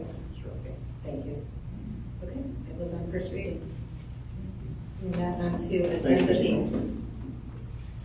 Resolution 2024-13, authorizing the city to participate in a consortium to invite bids for solid waste transfer and disposal services. Mr. Pennington? Thank you, Vice Mayor. Recently, we had a meeting with the Cuyahoga County Solid Waste District discussing the options for solid waste transfer and disposal services in a consortium to obtain bids throughout the county. In order to do this, the Solid Waste District has asked us to pass a resolution authorizing the mayor to meet with the Solid Waste District to develop proposal documents and review recommendations to allow for a selection via bid of the disposal facilities. In doing so, they're looking to go out to bid in June with final award of the selected facility in September, which would be in time for us to look at our October changeover that we're looking to do with our various facilities from both solid waste as well as the recycling. So the following ordinance similarly is in regards to the consortium bid prices for the municipal recycling facility. And it would be a similar process with the resolution. Thank you. Are there any questions for Mr. Pennington? Thank you very much. Appreciate you participating. I just made a little comment. This is for solid waste, right? Yes. I'm trying to think how you just said that. Okay, I think I understood.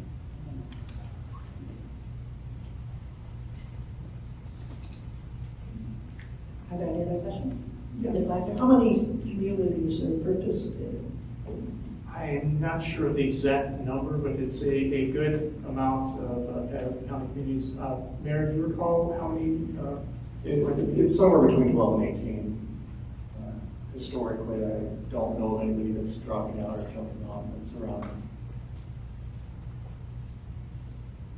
Thank you.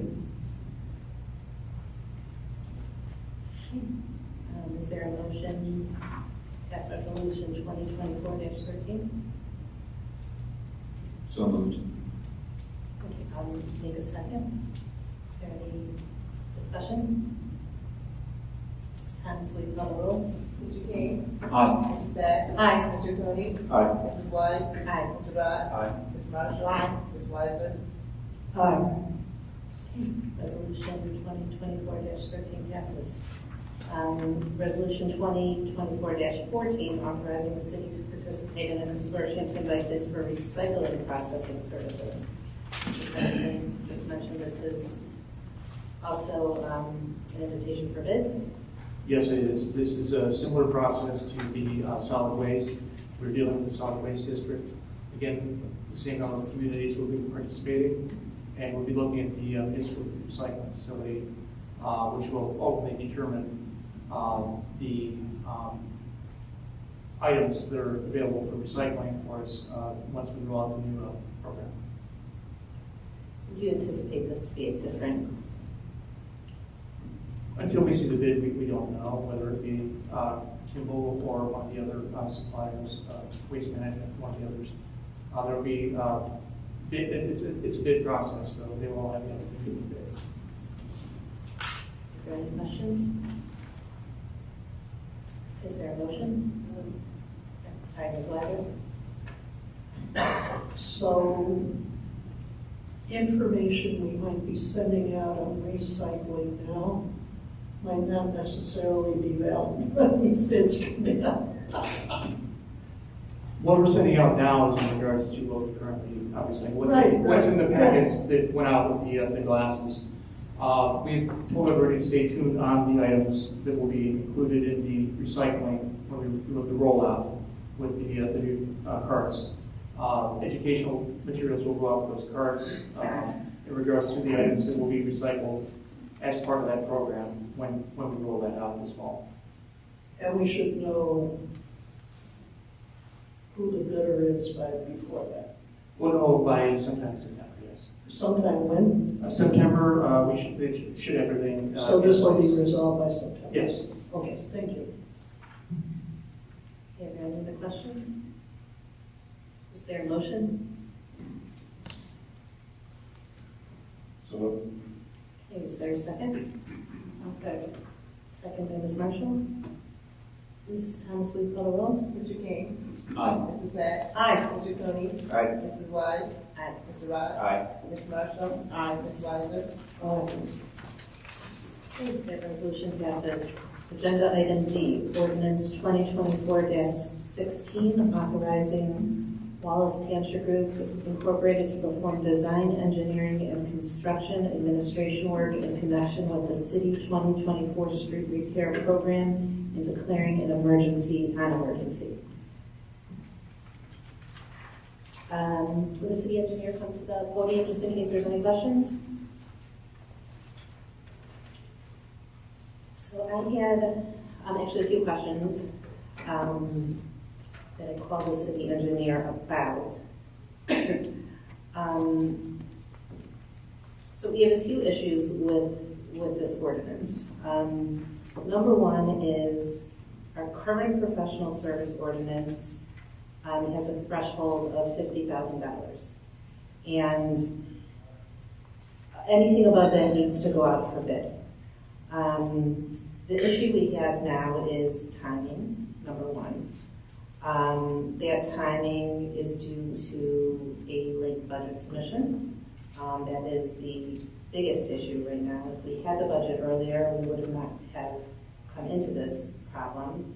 Number two is I was just informed that the state of Ohio has increased their threshold because of the rising costs from $50,000 to $75,000, which is something that I think Council of the Whole should take up to change the ordinance, which I will make a meeting in the very near future to discuss this with the Council of the Whole so we can update our professional service ordinance. So that's number one. This ordinance is asking to waive the $50,000 requirement because of the timing, which I am tending to agree with. We have a new engineer. She's done her due diligence. I do not agree with the fact that we should have been able to do this with an earlier budget. That's a separate discussion altogether.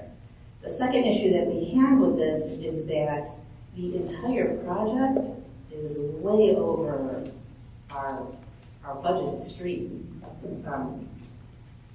budget. I mean, what's in our budget is $601,000, and I think what this has in here is 700 and, I'm trying to think, I saw it here. 765,000. With the $58,000 contingency. So we have two issues here that we got to deal with. So I'd like to discuss them separately and open it up to the floor. I am okay because of timing. We need to get these streets done to waive the $50,000 requirement with the caveat that we are going to go back to the Council of the Whole because the state of Ohio increased the threshold. I'm okay with that. I'm not happy with it right now, but I'm okay with that. But the biggest piece is right now that we are way over our budget and we need to deal with this right now. Question on that budget. So the budget for capital expense was 600. Was the engineering separate from that? Or was that together? Yes, so Mr. Kennedy, was the design fee separate from the $601,000 which was in the budget for street? We did put a placeholder in the street fund for that. Okay. The total for the actual construction contract, we had about $56,000 left over in ARPA money that we can use this year still. And then the balance of that $601,000 was in the street funds, not the capital funds in the street. So our street fund had $601,000, which was the budget. No, it had 545,000. 545. So when we talked, the 601 had the ARPA money included in it. Correct. And then the engineering fee, was that included in the 601 also? There was a provision in the 200 line. I can look that up if you want to continue for a moment. So I asked that because then maybe we're at the 640 for the construction, so it helps a little bit. Right. That argument.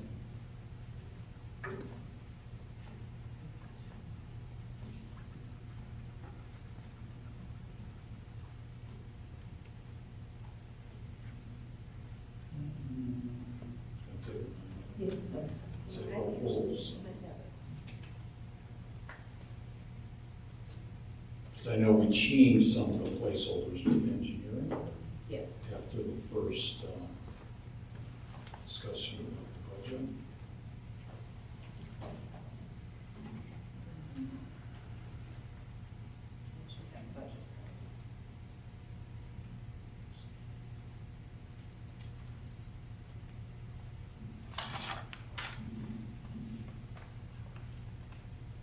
The engineering design piece in Fund 200? We had $50,000 set aside in that line for engineering services. We had to pay $4,000 already this year. That was on a leftover GPD bill, so there's $45,880.50 left for engineering in that line. So where it says street, where it says city engineer 21470, engineering services of $75,000. Is that for the street infrastructure piece?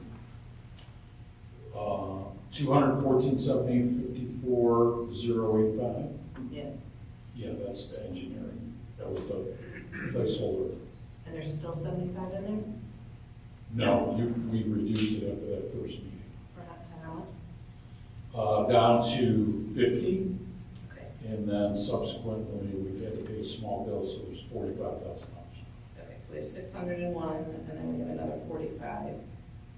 So there's 646 right now. Mm-hmm.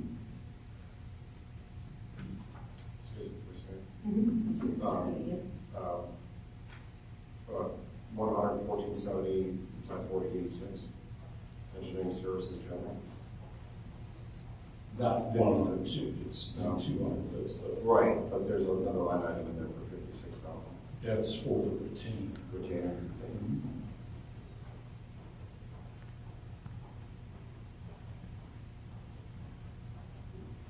So essentially, we're about $70,000 off right now, give or take. It's cool, yeah. And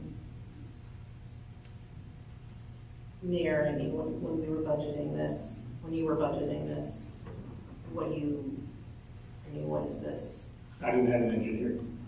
But no, Mr. Tooney did all of this before he We based what we had on Mr. Chooney's numbers. Mr. Chooney's not here. We do not have Mr. Chooney's numbers now that we're considering. We have Ms. Mockby's numbers. Which, if I may finish. Sure. Yes, when we had a city engineer up on January 2nd, and that engineer was not confirmed, we went all the way to the end of February without an engineer.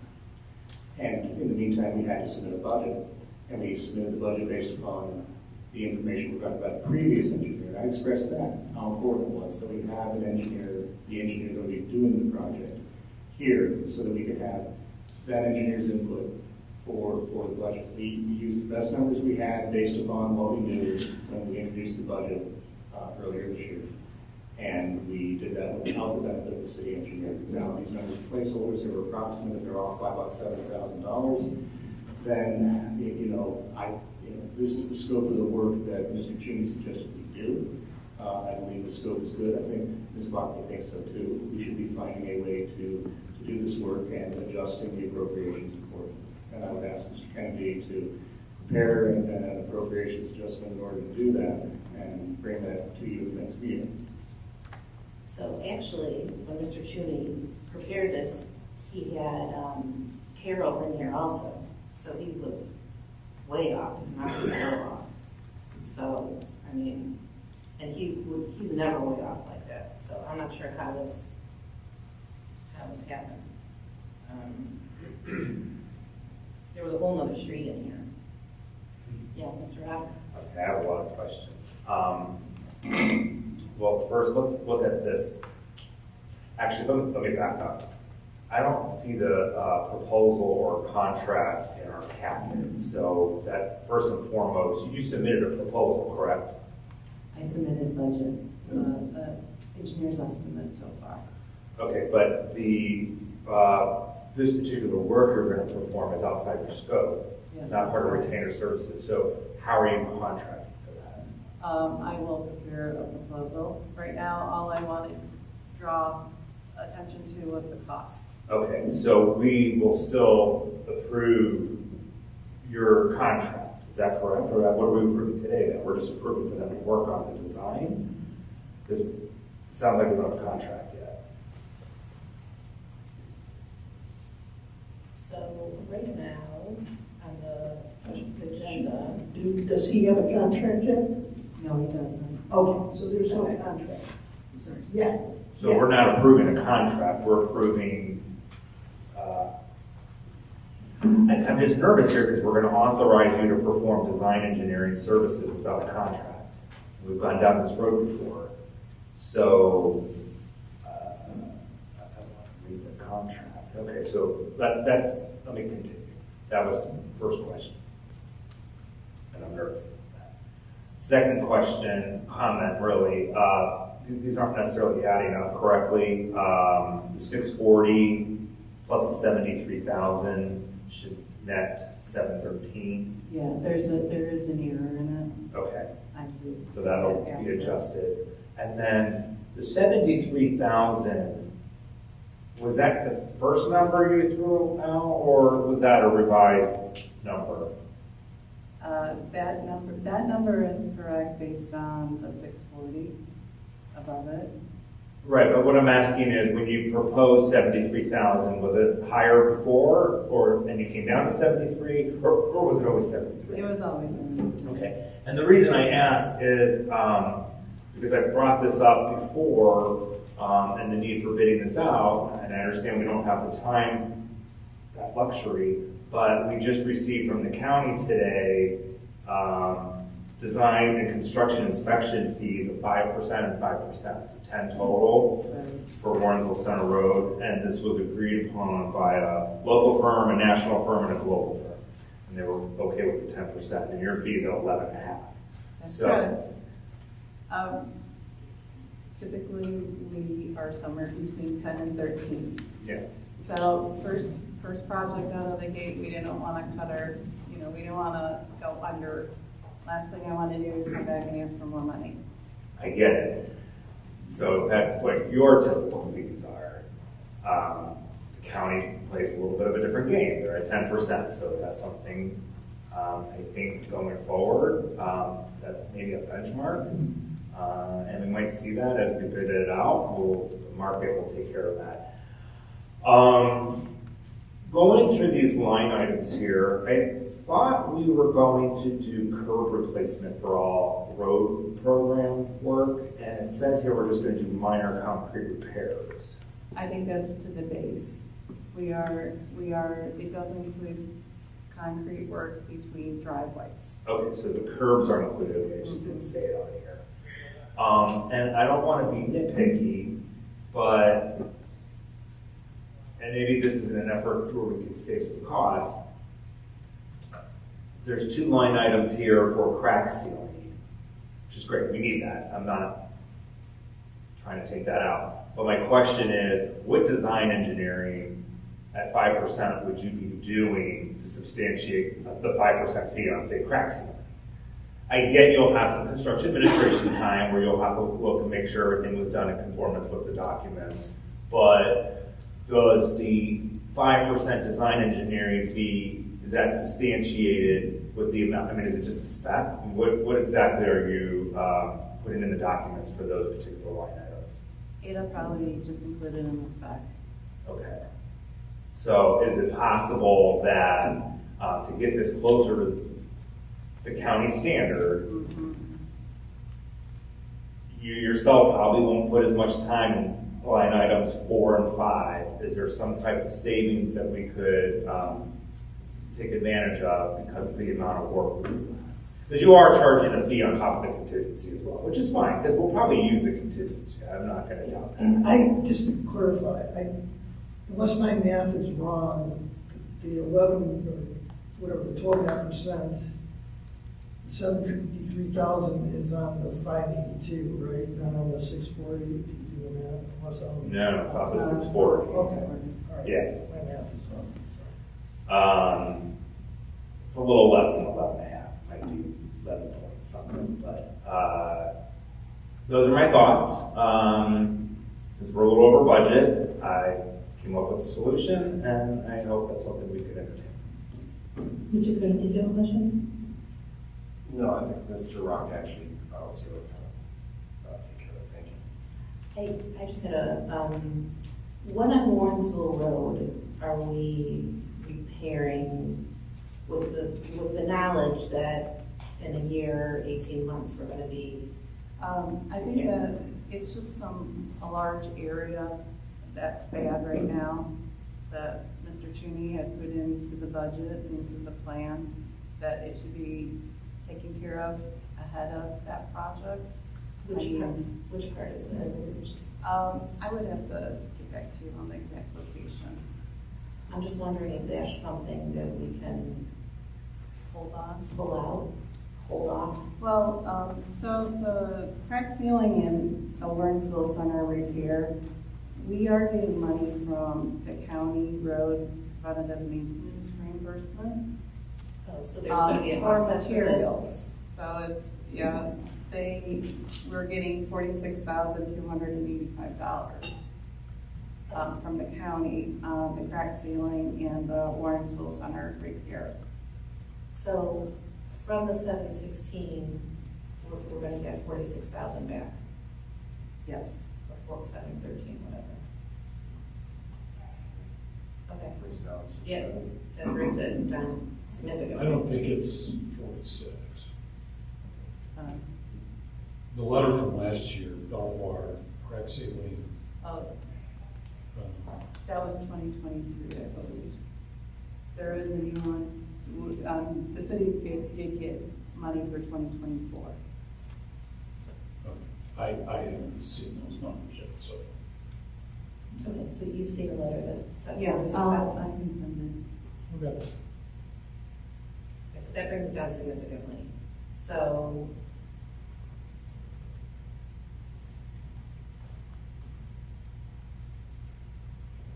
I'm just saying, I just need to see what the appropriation then has to be after. And I think we need to know what the Warrensville Center Road patch is before we make a determination. Okay, I'll look that up and get back to you. Can't we hold off on that, or can't, it could be we can't, I don't know. Mr. Pennington, did you have something to say? Yes. Just to let you know, the Warrensville Center was something that Joe Chudy put in the project for spot repairs of Warrensville Center. If you look at the area coming right off Cedar, right by the Whole Foods, there's a very bad section of road there. Down the south end, there's a very bad section of road as well. These are small repair areas that will be done within that money, with the county putting in approximately $46,000 worth of funds for the materials, with the city only paying for the labor portion of those repairs. Yeah, the sense. Thank you. Is it across the street, like by Citizens Bank? Yeah, That's terrible. That vicinity, yes. It's terrible. Yeah, the areas are to be determined, but it's going to go based upon the square footage. But that is the area that I have in mind. There's another big one actually, right on Warrensville and Salisbury too. So if that was limited to, that one is terrible. You're talking about in the center of the intersection where the water main break was. Is that what it was? Yeah, there was several water main repairs done in that intersection. We were in the process of, right now there's cold patching and those. We were in the process of scheduling to rent an aero board, and once the asphalt plant's open, get some asphalt back in those locations. Also, that wasn't a part of. No, this was all due to water main breaks. So, Mr. Kennedy and Ms. Murphy, is there a way that we can get an updated cost analysis to vote on appropriate numbers with the offset from the county? Yes, contract. And I guess if we're coming back, if we could have that contract too, just so we know what we're voting on. Will that be holding anything up on your end?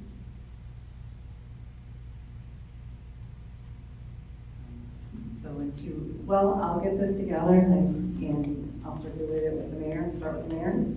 If he doesn't see any issues with it, then it'll be on the next council meeting agenda, and we'll go from there.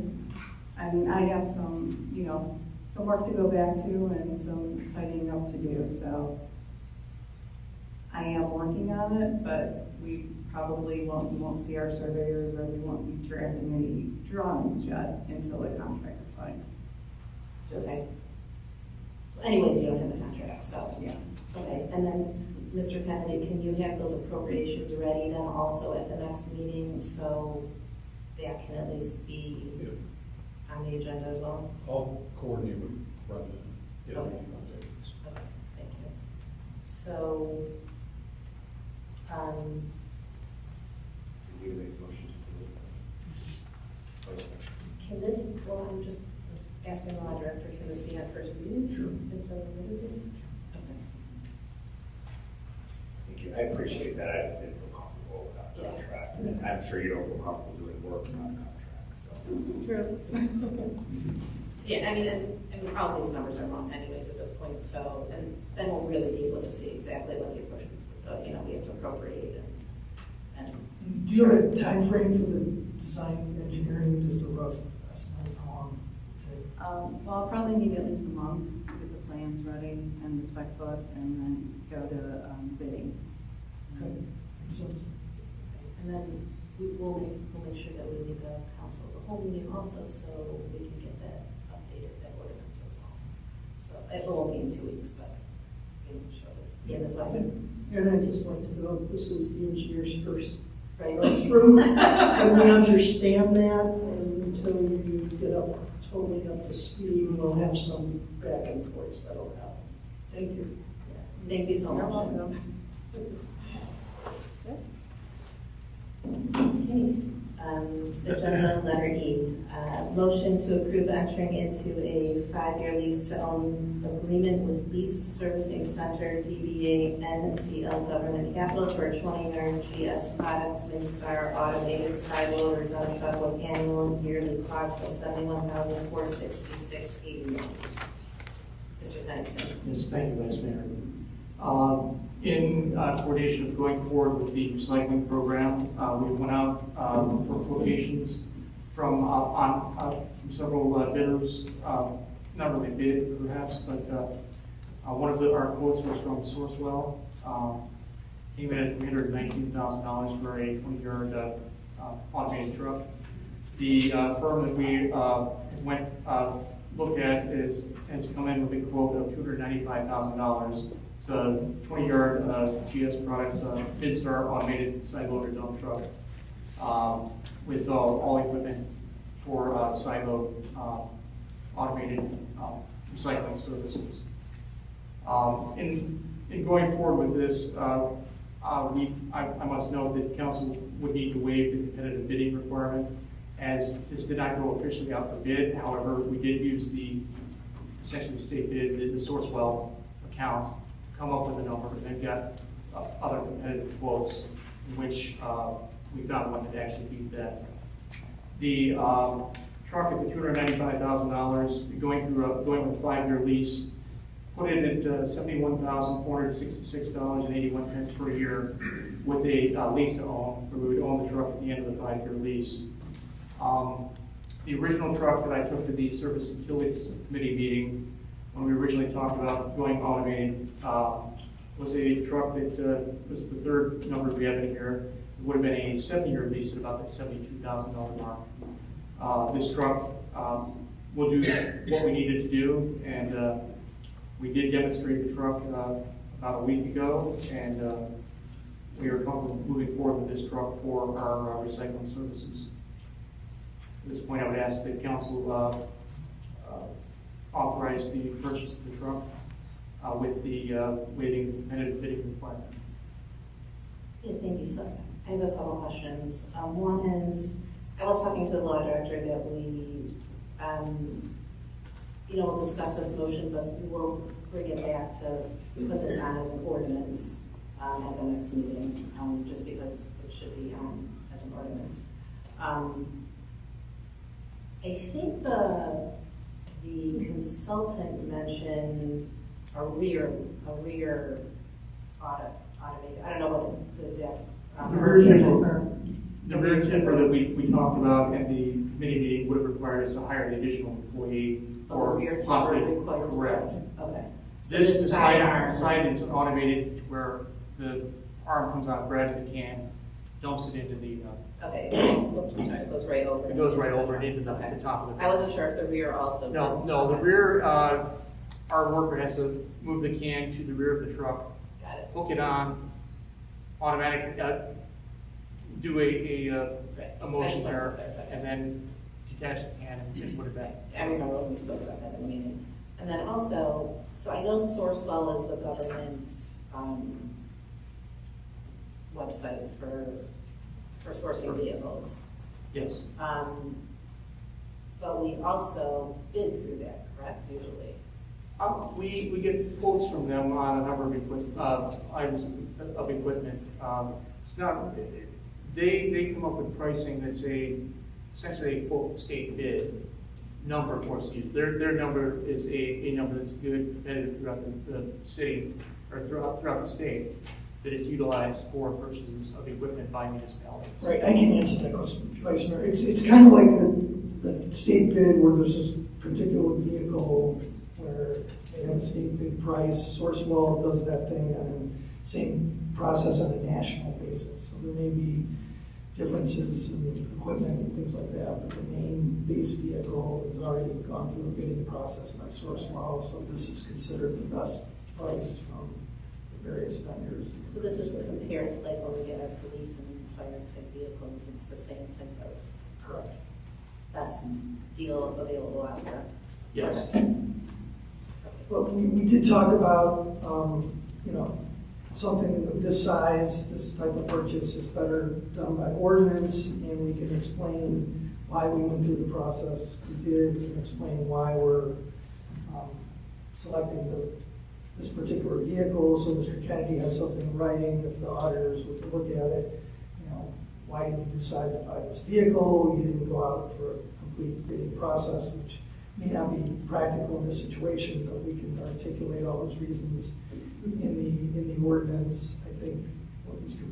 Pennington said, he wants to let them know that, so he can secure the vehicle, so they hold it for us, so it doesn't get sold to someone else, and we wouldn't issue the purchase order until after the ordinance is passed. Actually connected. Might help him hold the vehicle so somebody else doesn't buy it from under noses, correct? Correct. Currently, they do have a Freightliner chassis in stock that they can dedicate to us to allow for a September 1st, give or take, delivery. So by getting them something tonight, we're able to get them to hold the truck for us, and then we can go forward with the ordinance next meeting. Are there any questions for Mr. Pennington? Yeah, Ms. Wesson. I noticed on the other two bidders, the yard capacity is significantly larger. One's a 26, one's a 27, and the $295,000 truck is a 20. Those other companies do not supply a 20. I mean, you've given us three things, but they're not apples to apples, I think is what I'm saying. Right, the one was a 26, and I thought the other. The other one's a 27. I went back and looked at those numbers. Yeah, I wanted to say that might have been a typo on their end, because I believe it was supposed to be a 20-yard truck on that $319,000. It showed 27 on the Yeah, I see that. paperwork. I looked at the Yeah. quote, but I believe it was to be a 20-yard truck. It was what? To be a 20-yard truck, smaller truck, similar to this one. Even though I believe it was a typo on their end on that 20, saying 27. It should have said 20. Okay. But we're not positive. That's I'm not trying to berate. I'm just no. It's my understanding that was ask the questions and it's my understanding that it was supposed to be a 20-yard Packer is what that was supposed to be.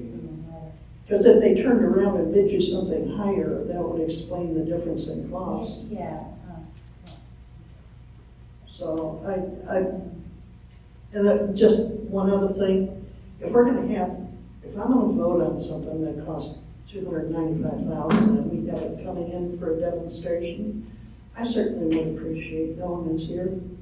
Because if I have flex hours a lot of times, and I'd love to see the damn thing in operation. Yeah, I apologize. I didn't find out it was going to be there until the day before it actually. Well, 2 days works, come on. I didn't. I appreciate that. It was something when it came in that I did not get a chance to really put it out to many people. But I could look into that 27. But my understanding was that was a 20-year truck. Yeah, do we need, obviously we don't need something that large. We don't need something that large. For recycling purposes, 20-yard truck will more than adequately handle what we're doing for recycling. And it obviously is the best price, so Yes. I was just wondering if the other companies were comparative, did a smaller, you know. Well, I can tell you the curb tender did indicate that the delivery of that truck would be sometime in 2025. So delivery also is a Delivery is factor, another right? factor, yes. Okay, thank you. Any other questions? Yeah, Mr. King? Thank you, Vice Mayor. Mr. Pennington, do you know if there is an ability to pay off the lease early in order to buy it out?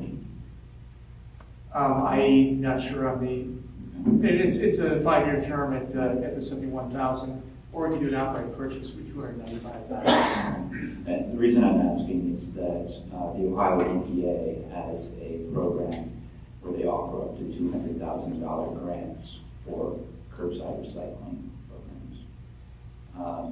Unfortunately, we're way off the application cycle right now. The applications typically are due at December 1st, and then they're awarded sometime in April, or sometime April, May, June of the following year. I'm not sure if we were to pursue something like that, if we could use it to buy out, or if we would have to be purchasing something new. But it was just something I had looked into a couple of years ago when we first started talking about curbside recycling. And there have been a couple of communities in the area who have been awarded this last year. Cleveland Heights and Mayfield Village were both awarded $200,000 each. Not to throw another wrinkle into this, but I'd just be interested to know if there is any sort of option to buy out the lease. I really can't answer that at this time. Sure. One of the other options we would have then is, at some point, we're going to need to get a second truck for redundancy purposes. For if the truck goes down for maintenance, that sort of thing. Maybe that's something we look at the grant for that additional vehicle at some point. So this is we lease this truck as our dipping our toes into the curbside recycling business, and then when we go to get something else, we could go up to, we could be mindful and try to get in that bidding cycle. I think that's grant cycle. Yes, I believe that's what I'd like to cover. Thank you, Mr. Pennington. Mr. Rick? Yeah, I don't want to throw out this whole grant thing. So, we're not going to secure the truck right away. It takes how many months to build? Right now, since they have the truck in stock, they will have it ready by September.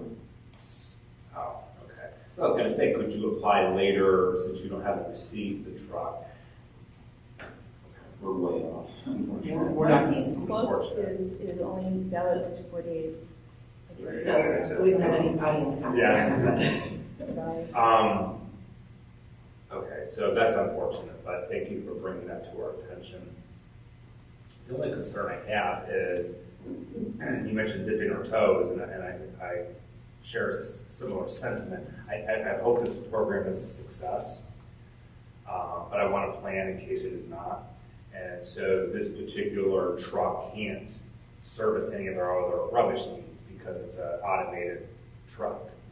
Whereas when we were looking at the rear load packer vehicle, it could be used if it's not for, if you don't have the tipper, you just take the tipper off and you can use it for regular trash pickup. So at least it has some flexibility with that. So I'm a little concerned about that. But if we had bought the truck, then sure, if it's not a success, we could just sell the truck.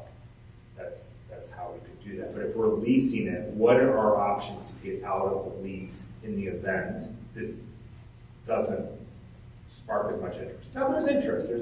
We mentioned a few hundred houses, so that's good. But just in the event it doesn't really take off and we have to plan for plan B, are we able to get out of the lease?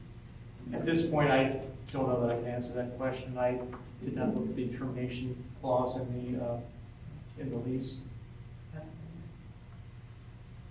Sorry. It's something where we just buy out a lease and sell it, and I know we'll get hosed on that, but I don't want to not have some type of flexibility. I guess a question for the law director. So if we make this motion, we're basically holding this truck, but we're not purchasing it yet. If we come back with the ordinance, we can have all of the lease documentation in the next meeting? Yeah, I believe it was included in the packet, but I'll take a look into it further, yes. Okay. If we can have that at the next meeting, then we have the ordinance. That would be Okay. Yes. I appreciate your sentiment. I'm gonna be optimistic. I'm gonna say we're gonna have to apply for a second truck. And I hope it happens. Doesn't hurt to plan. Okay, great. Is there a, can we amend the motion? Do we need to amend the motion to state that an ordinance will be forthcoming, or we don't need to do that? I don't think you need to do that. Just, approving it, I mean, I would amend it to say, you're gonna have an ordinance and that the purchase order would be issued, so a subsequent ordinance on this transaction. So yes, I think it is a good idea to amend the motion.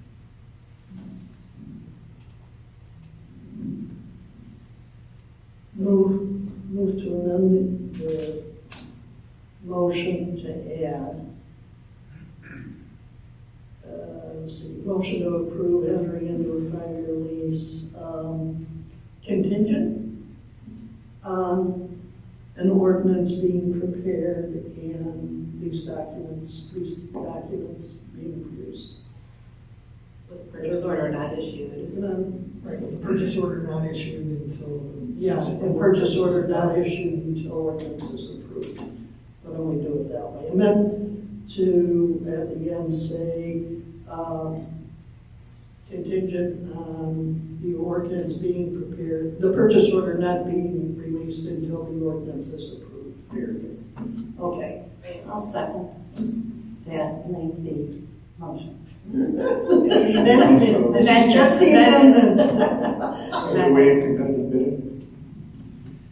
Yeah, that'll be taken care of in the ordinance. Okay.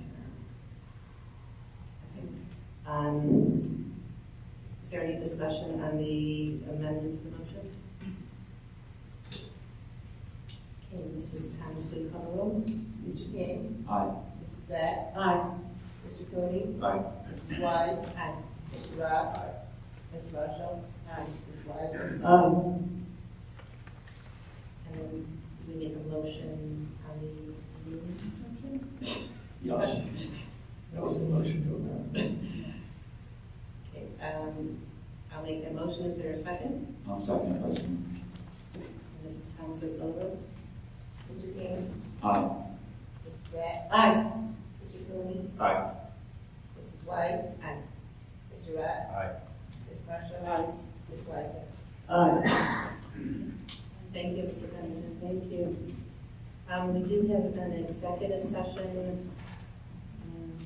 Is this over here? Yes, Is it for real estate matters? I think the purpose would be to discuss imminent or threatened court action. Oh, so it's legal proceedings. Okay. Is there a motion to enter executive session for legal proceedings? So moved. Is there a second? Second. Mrs. Thomas, will you call the roll? Mr. King? Aye. Mrs. Sacks? Aye. Mr. Cooney? Aye. Mrs. Wise? Aye. Mr. Rock? Aye. Ms. Marshall? Aye. Ms. Wise? Aye. We will just go through the reports of standing committees before we go into executive session. And then just for the law director, do you have any agenda items that would come out of the executive session? No, we will not. So building and housing.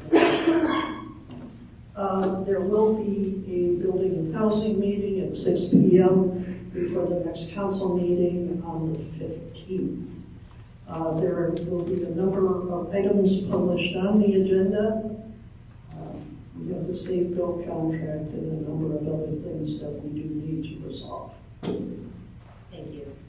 Community outreach, Mr. King? No update at this time, Vice Mayor. I have a question. Did you send out a doodle on I have not, Ms. Weiser. that? Okay. Economic development. Development. As we spoke and Ms. Trucker's comment, it sounds like we'll have a meeting sometime in the next few weeks and another one in the summer. And like I said, I would like to get the committee together to elicit feedback on what we've already heard to make sure we're going in the right direction. So I'll be on board with that. Finance, we will have a finance committee meeting in May for our quarterly meeting, and there will be a local shortly. Recreation, Mr. Quinn. Thank you. We had a recreation committee meeting on March 25th. Part of the discussion items was regarding First Park Hill Road and expenses. We did come up with a recommendation for the pool fee schedule, which I provided to the mayor for consideration.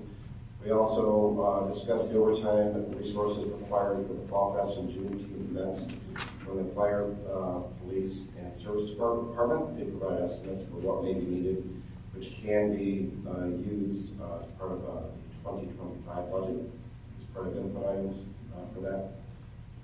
There's also, we discussed the status of the red tennis court repairs that will be going underway, hopefully sooner than later, to get ready for the summer season, which will include we will have 2 pickleball courts at the First Park. And also to improve the improving the process for potential use of the tennis courts throughout the summer notification process. We're going to have a board that's at the tennis court that will describe if there are perhaps tennis lessons that are being provided or any other activities that may be up there. So residents can be aware of that. They can plan accordingly and ask questions if there are any. So thank you for the committee members for that. And that concludes my report. Thank you, Mr. Cooney. Ms. Marshall, safety? Yes, Vice Mayor. We didn't have a safety meeting today because the police chief or the fire chief didn't have any items for the agenda. We're planning to have a meeting on May 6th. And that's it. Thank you. Service and Utilities, Ms. Nix? Thank you. The next Service and Utilities Committee meeting will be on Monday, June 10th at 6 p.m. The agenda is still in process, but you heard a little sneak preview with the engineer and the service director. Thank you very much. Thank you. And Committee of the Whole. There is a Committee of the Whole meeting on Wednesday. We will be touring the Brook Park police station, which is connected to their city hall. Brooklyn. I'm sorry, Brooklyn, which is connected to their city hall. We have invited the Facilities and Infrastructure Committee as well. There will be a Facilities and Infrastructure Committee meeting, which is a subsidiary of the Council of the Whole in May as well, to discuss our final assessment of everything, of all of our tours, with the goal of beginning police and fire plans. Those are the first phase 1 piece in terms of our facilities. If there is additional funding, or if there is funding available, City Hall would be discussed, but right now police and fire are the priorities right now. And as well, there will be a Council of the Whole meeting scheduled, like we discussed, to update our professional service ordinance as well. So those are the 2 meetings that will be scheduled. Are there any reports of special committees or taking of action thereof? If I may, just with regard to the Brooklyn visit on Wednesday, Mary Van Kirk is a firm out at 6:30, so we will want to make economical use of the time during that 1 hour. And is there any unfinished or miscellaneous business? We will now go into executive session. Thank you.